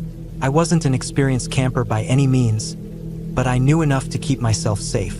The cabin was located deep in a national forest, about 6 hours' drive from the nearest town. It wasn't fancy, just a small, weathered wooden cabin, built decades ago by some family long gone, now maintained by the Forest Service. I had reserved it through a simple online booking system, and when I arrived, it was exactly as described. Isolated, quiet, surrounded by towering pine and fir trees. The drive-in was long but peaceful, the road narrowing into dirt as I left the paved highway behind. My phone signal disappeared about 2 hours before the cabin, which was a relief. I didn't want to be distracted by notifications or calls. Instead, I focused on the steady hum of the car, the crunch of gravel beneath the tires, and the occasional glimpse of wildlife. Deer darting across the road, a red fox watching me silently from the underbrush. I reached the cabin just before sunset. The air was crisp, cooler than I expected for late spring. The cabin sat on a small clearing, surrounded by dense forest on all sides. The windows were dusty but intact, the wooden door solid but weathered by time. I unlocked it with the key I'd been sent, the rusty hinges groaning as the door swung open. Inside, the cabin was simple. A rough wooden table sat in one corner, with 2 folding chairs pushed under it. A small stone fireplace dominated the opposite wall, a metal grate and old tools resting nearby. The floor was made of wide, creaking planks, and a single light bulb hung from the ceiling, powered by a small solar panel on the roof. The cabin had no running water or electricity beyond that, and no phone signal, which was exactly why I chose it. I set down my pack, lit a small fire in the fireplace, and prepared a simple dinner of canned beans and bread. As the flames flickered, casting warm light across the room, I felt a comforting calm. Outside, the forest was already darkening, shadows thickening among the trees. I opened the window just enough to let the smell of pine and damp earth drift inside. There was a faint rustling sound outside, the usual noises of the forest. Small animals moving through the undergrowth, the occasional bird settling down for the night. After eating, I cleaned up and settled into the sleeping bag laid out on the narrow cot against the far wall. The fire burned low, sending occasional sparks swirling up the chimney. I closed my eyes and listened to the quiet. It was different from city silence, alive, but distant, unpredictable. Around midnight, I woke suddenly. The room was cooler now, the fire just embers. Something had stirred outside. At first, I thought it was just the wind, but then I heard a faint, deliberate crack, like a twig snapping underfoot. I froze, heart pounding. The cabin door was shut, but I knew it wasn't locked. I reached for my flashlight and quietly slipped on my shoes. Peering through the window, I saw nothing but black shapes shifting in the dark forest. I debated whether to open the door and check, but something told me not to. The sounds outside were too close, too deliberate. My mind raced with possibilities. A lost hiker? A wild animal? Or worse, someone else? I tried to convince myself it was just a deer or a raccoon, but the snapping twigs continued, steady and slow, like someone walking carefully around the clearing. I grabbed my small hunting knife from my pack, mostly for peace of mind, and moved to the door, flashlight in hand. The beam cut through the darkness, illuminating the thick trees and low shrubs around the cabin. I stepped outside quietly, careful not to make a sound. The air was cold and damp, filled with the scent of wet earth and pine needles. I scanned the area, the flashlight sweeping from left to right. Nothing moved. No glowing eyes caught in the beam. I stepped forward, my boots crunching softly on the forest floor. Then I heard it again, heavy breathing. Not far off, maybe 10 or 15 feet from where I stood. I froze, my breath coming out in shallow gasps. The beam of light swept towards the sound, landing on a large, dark shape moving between the trees. It was too big to be a deer or a coyote. The shape moved slowly, almost cautiously, back into the shadows. I didn't know what it was, but my heart hammered in my chest. I backed toward the door, slipping inside and shutting it behind me. I locked it this time, pressing my back against it as I tried to steady my breathing. The heavy breathing stopped. Outside, the forest returned to its normal sounds. Leaves rustling, distant owl calls, the occasional snap of a branch. I sat on the floor near the door, holding the knife, flashlight resting on the table, waiting for dawn. Every minute stretched like an hour. I thought about the isolation, about how far I was from help, about how unprepared I might be if someone or something decided to come closer. Eventually, the sky lightened, a faint glow filtering through the window. The birds began their morning chorus, and the forest seemed to breathe again. I felt some relief, but I didn't sleep.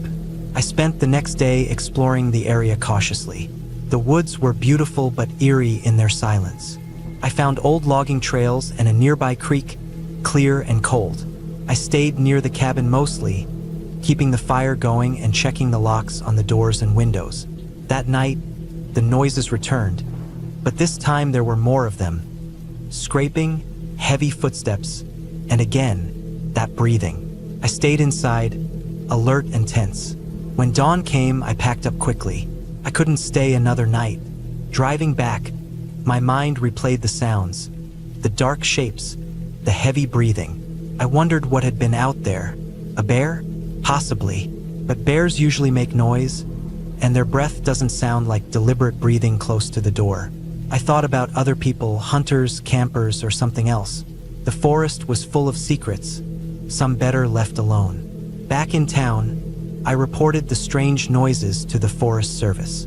They told me it could have been a bear or a wild boar, but also said they had no recent reports of anyone else in that area. They promised to check, but I didn't expect any clear answers.